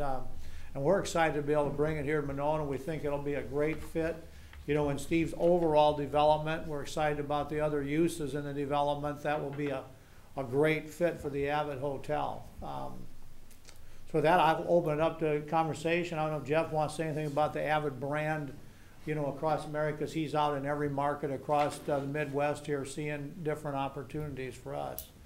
And I think Monona will be a great fit for us. All right, are there questions, general questions, and then we can narrow down kind of the order of operations when we have to figure out steps. Public hearing? Yep. Hmm? There was no one that turned in a sheet, but is there anybody else in the room that would like to speak on this issue? All right. We can close the public hearing section and move on to the pre-hearing conference for the GDP, which is item I. Pre-hearing conference on the request by Galway Companies for approval of a revised general development plan for Yahara Commons at 802 and 900 West Broadway, 6320, 6321 Metropolitan Lane, 6406, 6416, 6418 Bridge Road to include a hotel use in phase 3 rather than an office building, case 205-2018. Sonny, if you want to get us kicked off and maybe the order of operations and what questions we need to answer to help chart our path of which way to go. Sure, so just reiterating what I stated at the beginning of this, but I guess just dividing it into the GDP only. This pre-hearing conference on the GDP is intended to have the Plan Commission make a determination of whether the proposed PIP for the hotel is consistent with the GDP that we already have approved. If it's not, we need to revise it and consider if it can be approved within a revised GDP. And again, largely the issue there is the shared parking amongst all the uses for phase 1, 2, 3 in the park with the proposed shared parking with the bank. All right, so first question sounds like is consistent with GDP. Chris? I agree with Sonia. I agree with her recommendation that we probably need to revise the GDP. If we choose to go ahead with this, I don't think it's an additional burden or much of an additional burden for the applicant because we can do it concurrently. We've done it in the past. It just means we would be concurrently putting the GDP and the PIP to the council for approval, which they have to approve the PIP anyway. So I don't think it'd be a time issue. It's just a matter of going through the proper steps because I think a hotel is different enough from an office use that it really wasn't considered in GDP. Others? I don't know. I'm not so plugged into the details in the process. I mean, it doesn't seem to me. I mean, if this all comes down to a parking issue, then I would just like the developer to sell us on why he's comfortable with the parking. I did read your thoughts on that, and I think ultimately that lies with him. So, I mean, I would say that, I mean, it doesn't seem to me that we need to make a change to the GDP. I think it's obviously a different use, but same footprint, I mean, same height. I'm comfortable with just moving on to the PIP. That's just the other side of it. Susan? Well, I was leaning more in that direction because I thought if it's the same footprint, even though it is a different use and the parking comes up, but if that's more appropriately discussed in the PDP, then, you know, I'm new enough at this that I'm not sure about if it's enough of a distinction, but, so I guess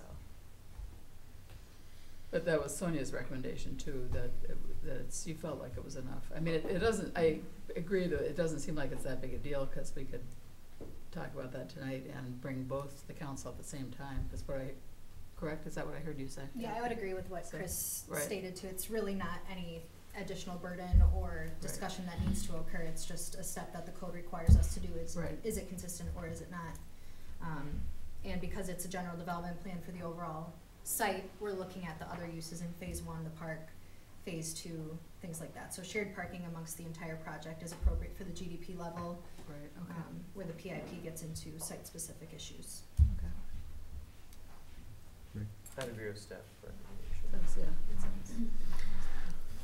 All right. So if well, yeah, okay. So if it does change and I don't know if this is the right place to bring it up or the color looks, I imagine the color scheme is important to the brand. And it makes, when you talk about the GDP, then I wonder about phase one, those buildings had a lot of blue in them, was a kind of an accent color, and I'm just wondering if this would mean you would rethink some of that, or is that getting down to more PIP for that phase again?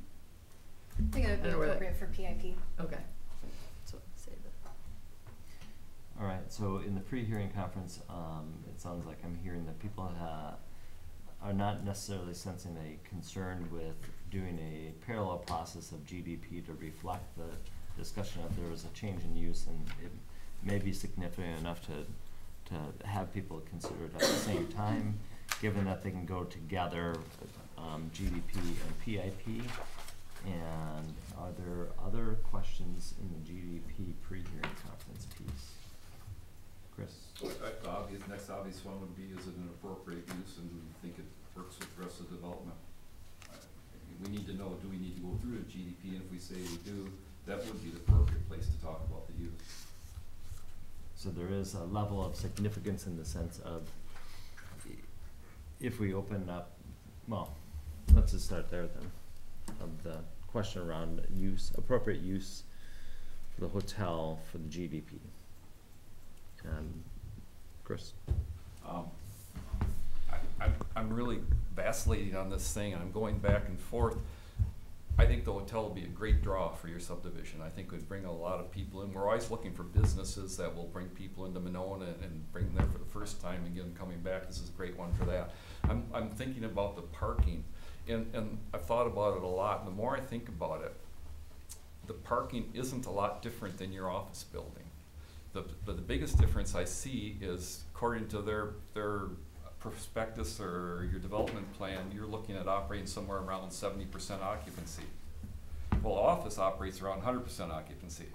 So for me, I almost see that as a little bit of a relief in our parking. We're going to have World Dairy, CrossFit, Epic conventions where you're going to be booked, and you're going to be at capacity without a doubt. But if your average is at 70%, I can't say that for an office building. For an office building, once they put all those cubicles in, those people are there every single day.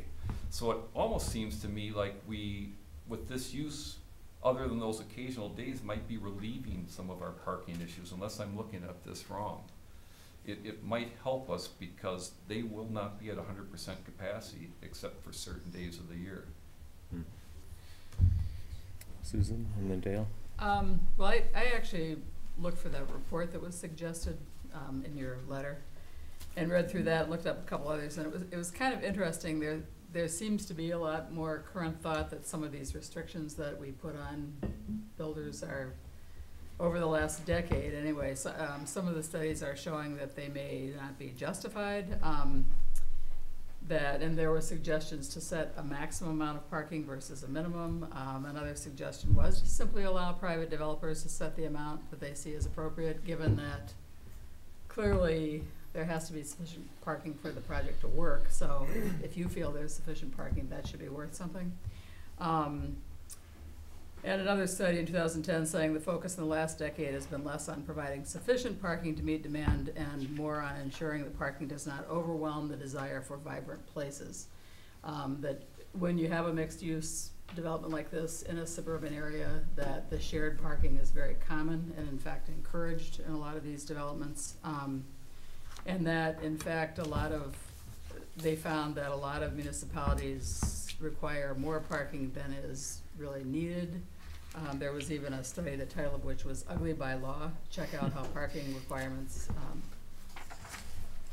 impairs our cities or shape our cities in a negative way. And there was a presentation done to the Transportation Research Board recently that kind of made the same points, that that when you can use the shared parking, you really don't need to have necessarily the kinds of minimums that we tend to set on businesses, and we do have that flexibility. So I guess after reading all that and thinking about it a lot, I feel more comfortable with the parking.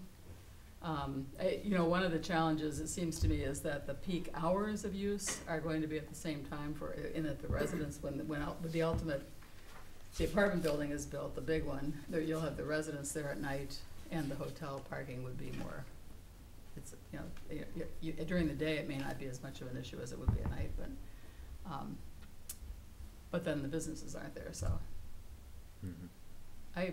I feel okay, but I think it's really an exciting proposal, and to me, it's an improvement on the other proposal, just because we already have, there's some competing office space just down Broadway that I'm not sure that's all full yet, and we, you know, I don't know that we had people lined up to fill those offices, so I was pretty excited about the proposal in general. And the parking was the main concern, as I said, after spending the time going through it and thinking about it, I feel pretty comfortable with that. Other thoughts on appropriate use or appropriate within the site for the GDP? Besides just parking. I know a lot of things we talk about is parking and signs, but. I would just add, I think it's a boon to the restaurants that are, the one that's already there and the ones that are planned. I mean, I think that's a plus in that way. Dale? Good use. Anything else? No, I think the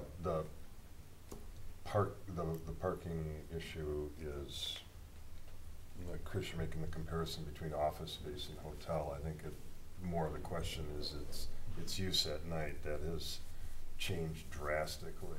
You know, there was just a lot of that shared parking was to come from the office building at night for the restaurants and so on. But again, as far as I'm concerned, that's your call. You got a big driveway, you know, if there's any overflow, we can direct people over to your house, they can park there. So if you're comfortable with parking, I'm comfortable with parking because it's your baby. I think the use is great. I think it fits within what we had set up in the parking with the adjustments, I think are more than adequate. Any last questions? Chris? Yeah, GDP, you want to talk about first? I would just, I think it's a good use. I appreciate the painstaking hours I'm sure you put into parking, probably more than anything on this project. I like how you are wrapping Monona Bank into this project. It really kind of makes the whole site, even though it's not part of your property, work as one. And the numbers are a juggling act, it looks like, but it seems like you've come up with a reasonable solution. So I think it's a good proposal. Chris? I was going to speak a little bit more about the parking. At the end of the day, when we went through the GDP originally, it's tight. You know it. We all know it, and that's been the tough one on this the whole time. So as the GDP goes, I think it still affects you, and I think if you get both this and phase one up running at the same time, for you, you're going to want to sit down and take a look at it and see how you feel about it for phase two, because phase two is the nut that's going to tie it all together or not. And I know you're considering regular rental, perhaps senior, you know, they have different parking needs. And I think once this thing, if it all happens, I think you're going to want to take a look at that before you finish phase two, because I agree it affects the developer more than anyone, but I've lived the nightmare that is Monona Drive for the last 25 years and trying to fix our parking problems that have been up there. And we put so many buildings in that were under parked. We, as a community, we've tried to fix that for 25 years. So it is something, as a community, we do have to address it and look at it. It's not just whatever somebody wants to build, because uses change, buildings change, owners change. So I think just GDP-wise, it's certainly a concern for you as the developer. It's what do you do with phase two, and how is everything else affected? Because if you do get both these up right away, we'll know how the parking is. You'll know how the parking is. You know, you'd be Please don't come back and say you want phase two to be a parking lot. Well, the only question would be, and that's really a question for CDA. I don't know if they've talked about whether or not originally you had structured parking under this building, and whether or not that is something you still think would be necessary for the entire subdivision to have those many more stalls. And that's really not an issue for us, because right now, I think the way we're looking at it, it looks like it probably can work the way it is. I didn't say in the beginning I hope this works. I hope we do build this, and we'd love to see your hotel in Monona. I think it'd be a great addition for it when we're talking about general use. two more GDP issues I would talk about is we are under our green space requirements, and we do that many times, but then when we do that, we ask for spectacular landscaping. We don't, you know, we don't wanna come in with less green space and have a bare minimum point landscape plan. We wanna see something more robust to compensate for that. And I will say, I think the architecture is a little bit weak. I think we need to step it up. I think we need some more brick and some more architectural details on the building. But that's PIP is what the details are, but it's a GDP issue is for overall how's it fit with the entire area with the existing buildings and the proposed ones. So that would be it for me for GDP. Yeah, one of the other questions I had was whether, because I think this is probably an increased value potentially for the overall project, would that have an impact on the number of apartments that would be in that phase two? Because we, you know, at one point we had talked about if you had slightly fewer, you could make the big wall on Bridge Road more interesting, or maybe that would affect parking also. And I don't know. I mean, maybe how many units you still, if you still need the same number of units or not. We have a development agreement with the CDA. Okay. For that number. Okay, never mind. Okay. Ask Bill if we can reduce it. Yeah. Okay. No. If there was a change in the number of units, it'd have to be renegotiated with the CDA. Got it. Okay, never mind. All right, did we get everything that we need for item I? Yeah? Anything else, Steve, that you need for I? Okay, so we will close that and move on to,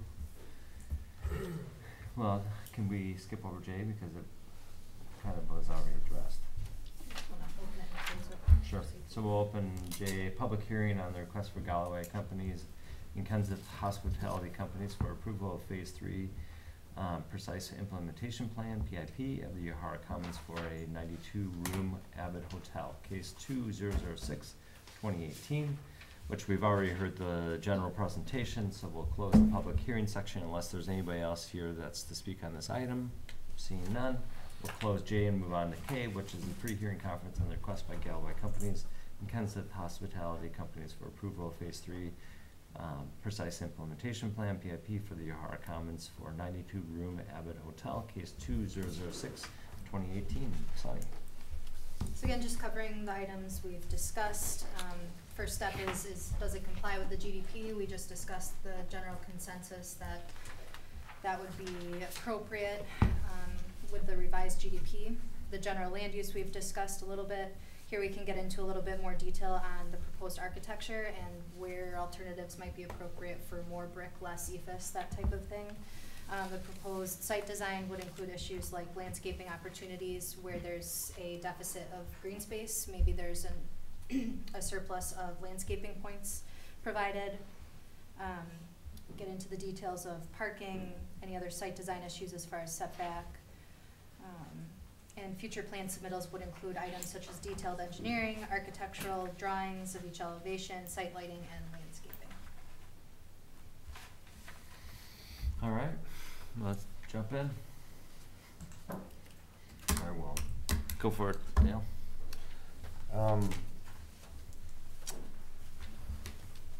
I kind of first, before I go on, want to know why you chose the Avid flag for Monona. I mean, really specifically. There's obviously an awful lot of them out there. I understand this is new. I'm familiar with some of the new flags that the different hospitality organizations are putting out. Why Avid in Monona? I think the big picture. Can you join us up at the... And I do have a point to the question, but I'd want your input first. The big picture, you know, there are a lot of flags out there, and there are a lot of them throughout the whole metro area that already have been, you know, selected by other developers, other hotel owners. So there are not that many good flags out there, or great flags. You know, we only develop what I call the upper crust, the IHG brands being part of them, the Hilton and Marriott, as I said earlier. And, you know, we've entertained other brands, but because of the way the whole market and the whole city's laid out, you know, none of the other brands fit. You know, there's another Holiday Inn Express relatively close, which is part of the brand, and Holiday Express is certainly a great brand. But we like the Avid idea because it's going to be a very rapidly growing brand, and it could be one of the brands 10 years from now. There could be thousands of them across the land because we think that it's new, it's fresh, it's exciting. You know, many of the other brands have been around for years, if not decades, you know, and we think this brand, when it gets legs across the whole chain, people will like it. You know, it's young and it's a fresh brand, and we think that it will be a winner, and it'll be a high occupancy brand driving great average daily rates for our hotel ownership group. And there's really no other reason that we just think it's going to be a young, fresh brand that's going to have a lot of legs for a lot of years to go. I want to preface what I say by indicating I say very respectfully, I'm not in the hospitality business. I do travel a lot, but so I mean to be respectful with my comments. When I saw this architecture and some of the treatments inside, I thought of the original Fairfield Inns that went up around the country. And not that architecturally they're similar, but the original Fairfield Inns, I mean, they were outdated in 5 years, in my opinion. And then I go and look at what the main company is looking for with this, and where the price point is at and who they're competing with. And then they even identify that they're competing with Fairfield and some of the lower price point hotels that this brand would be. And from a design standpoint and looking at this architecture, it feels so much to me, and I'd like this to feel different. I'd like to be convinced differently, but for me, I'm looking at a building that in 5 years we're wishing never went up. I mean, I just am really struggling with it architecturally and the interior treatments. I think it's going to be so outdated so quickly. I mean, every one of those Fairfields has been redone across the country. I think maybe the brand worked, but the architecture didn't work at all. And I don't know, maybe you've even had some of them that you've had to redo, but I'm feeling like it's a low-end brand, and that's where it's going to end up. So please tell me that that's not the case, and you must not feel that way. I certainly don't feel it's a low-end brand. Part of when IHG created this brand, you know, and I will also liken it to Hilton, who created a brand called True. I don't know if you're familiar with it. Mm-hmm. It's rampaging. These are like right there together. Mm-hmm. And they're both from a value and pricing are going to be, if Hampton Inn and Holiday Inn Express are right here, they're right down $10, $12 below it. That's going to be the average rate. You know, and where I think it came out that it's competing, and maybe in their statements, with lower end brands, it's really not competing with the lower end brands. What research has found, both by Hilton and by Intercontinental Hotel Groups, was there's a lot of people that are staying at lower end brands, and I'm not going to name any of those brands, but we all know them.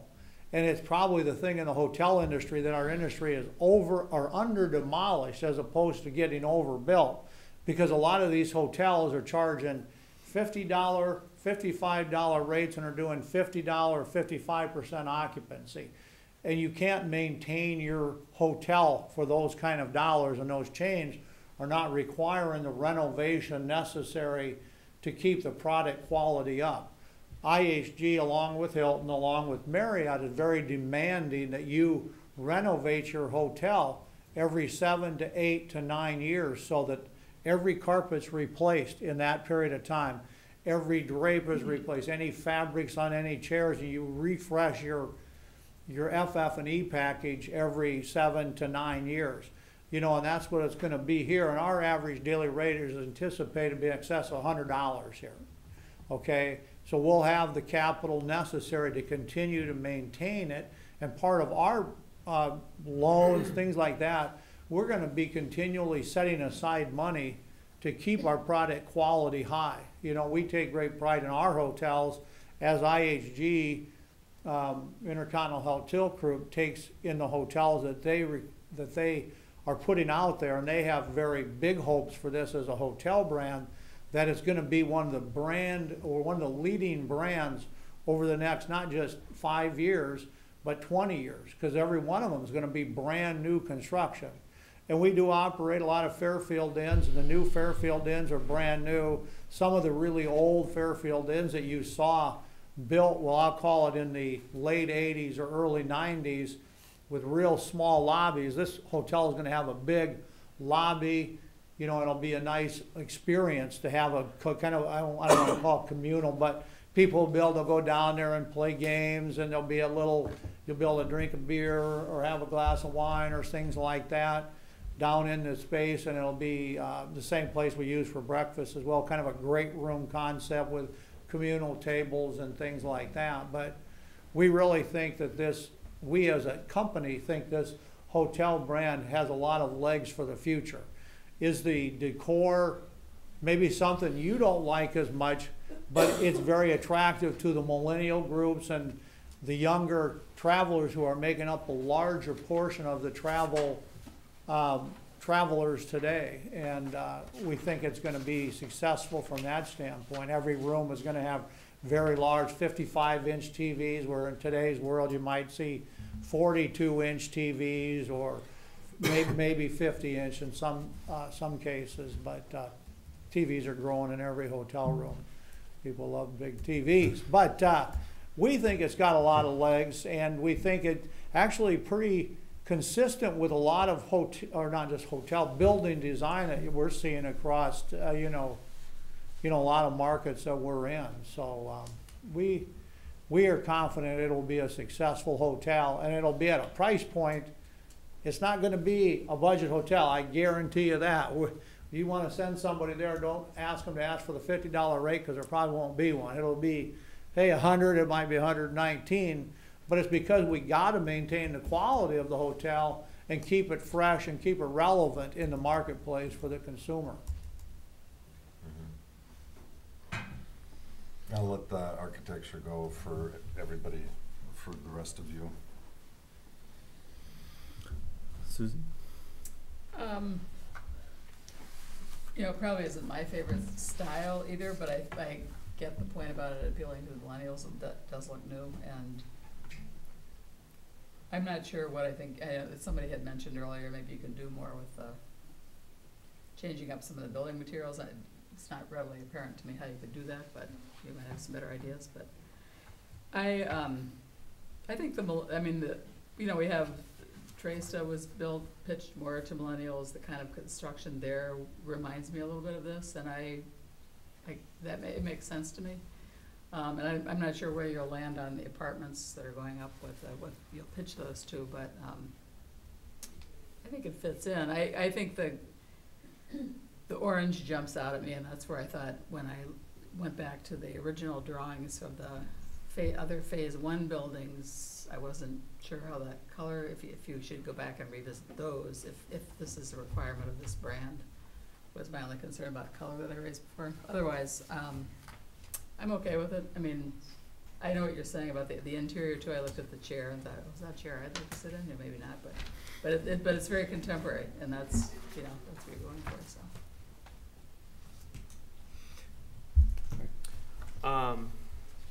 Let's start with, in your packet here, it says your average age of your guest is 48 years old. So, well, never mind. I don't know. Exactly, millennials. You keep pitching millennials, but a 48-year-old I don't think qualifies. Millennial-minded. That might be better than ticket. That's us in our 40s, yes. That said, I don't have a problem with the new flag being flown. Architecturally speaking, I tend to agree with Dale, maybe not to the same extent, but I think you can still have a fresh green look and tie a little bit into phase 1 building and add some lasting materials, because I have the same fear of this dating very quickly. And I think you can extend the life of that by adding some more permanent or more tried and true materials. Stone, brick. Stone I think would be nice. I think there's a lot of stone in phase 1 if I'm correct. On those upper columns that go. No, brick. Brick? Okay. Yeah, I mean, to be fair to Bruce and to everybody, you know. Steve? We got to get a mic that we can pass around. To be fair to Bruce and to everybody on Plan Commission, we you know, this is just their prototype, and we all know that we want this building to tie in nicely with the phase 1 building and be complementary. There are certain things that IHG will require, or they just won't give us the avid flag, color schemes, things like that. But in terms of the architecture, the materials, are there certain things that we can do or want to do to make sure that it ties into the phase 1 building? Absolutely. Do we want to try to add some brick columns that go all the way up like we did on the phase 1 building, so that there's, you know, some compatibility? We don't want them to look identical. I'm not suggesting that, but just. Yeah, no, I know, but I know what you mean. We don't want them to look identical, but we absolutely want them to be compatible, where this looks like a planned development. These two are intended to be next to each other, not, you know, somebody just threw this up. And even if it was a standalone building, not part of this GDP, I would have the same comments. I think that it should have some. It just looks like it would age. That's in general. Yep. Chris? Same as for the GDP. I'm thrilled with the proposal. I think we need to strengthen the architecture. I'm not here to tell you how to do it, but I think you need some more brick and masonry in there and something to strengthen it. You can still appeal to your market that you're looking for, but make a little more substantial building, at least from the exterior. I do remember, I know the market you're looking for. I just got to say, I remember when American Inn went in, and I talked to Jeff McCood about it. He said the biggest mistake he ever made was putting in a pool. So he spent all his money on the pool, hardly anyone ever used it. So for the market he was looking for, a similar market for you, it was a waste of money. And I think I see that. I see you not putting in a pool, and I see you putting your money into your common areas, your big TV screens. That's what the people would have loved. And I remember his comments from that thing, and it just he felt it killed him to put that pool in there. It was a big maintenance issue. Beautiful, looks beautiful in there with all the glass. When you come down Monona driving Broadway, I love the look of it.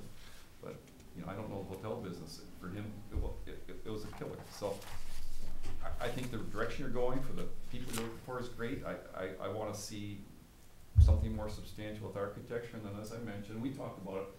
You didn't have the privilege of that, or the burden of that, but with the reduced green space, we look for spectacular landscaping to make up for that, just to really set the place off. If we're going to less green. And for me, those would be the two biggest comments: architecture and the green space, and just a caution that we keep our ear to the ground on that parking and see how it's going to go. I'm excited for it, actually. I think it will really help you. I think it will help both you and the existing business and restaurant there. I think they're great amenities for you, and I think you will bring people in for that. So I think it's a great mix. Yep, we agree. So once we get the architect going and working between IHG, you know, with the city staff, we can bring a design, you know, and make changes, you know, because we can go between IHG and then we'll tell them, of course, this is what the city wants, and this, and of course IHG will be very clear what they want, you know, and I know we can bring it together. We've done it dozens of times across many cities that have the same concerns you guys do, and I think if we all work together, it'll be something everybody's gonna like. Great. Look forward to it. All right, I had no further questions. Anybody else?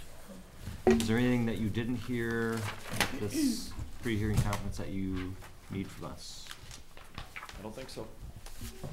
All right, so we can close the pre-hearing conference. We've already done L&M. On to 7A, staff reports regarding status for projects. I don't have anything new to report. We'll just have the veterinary clinic coming back, the tabled item on the library, and the Avid Hotel. All right. 7B, oh, Chris? Well, I'd just like to ask, so you think the veterinary clinic's gonna have everything submitted by tomorrow morning? I'm sorry, I didn't mean by the next meeting, Oh, just in I- general. I don't know how. Yeah. Okay. You got some work to do, apparently. Yeah. So 7B, any request for information regarding information about concerning or future development projects? See none. Move on to item 8. This is a motion for adjournment. Somebody's gotta move it though. Move adjournment. Second? Second. All those in favor say aye. Aye. Aye. Opposed? All right.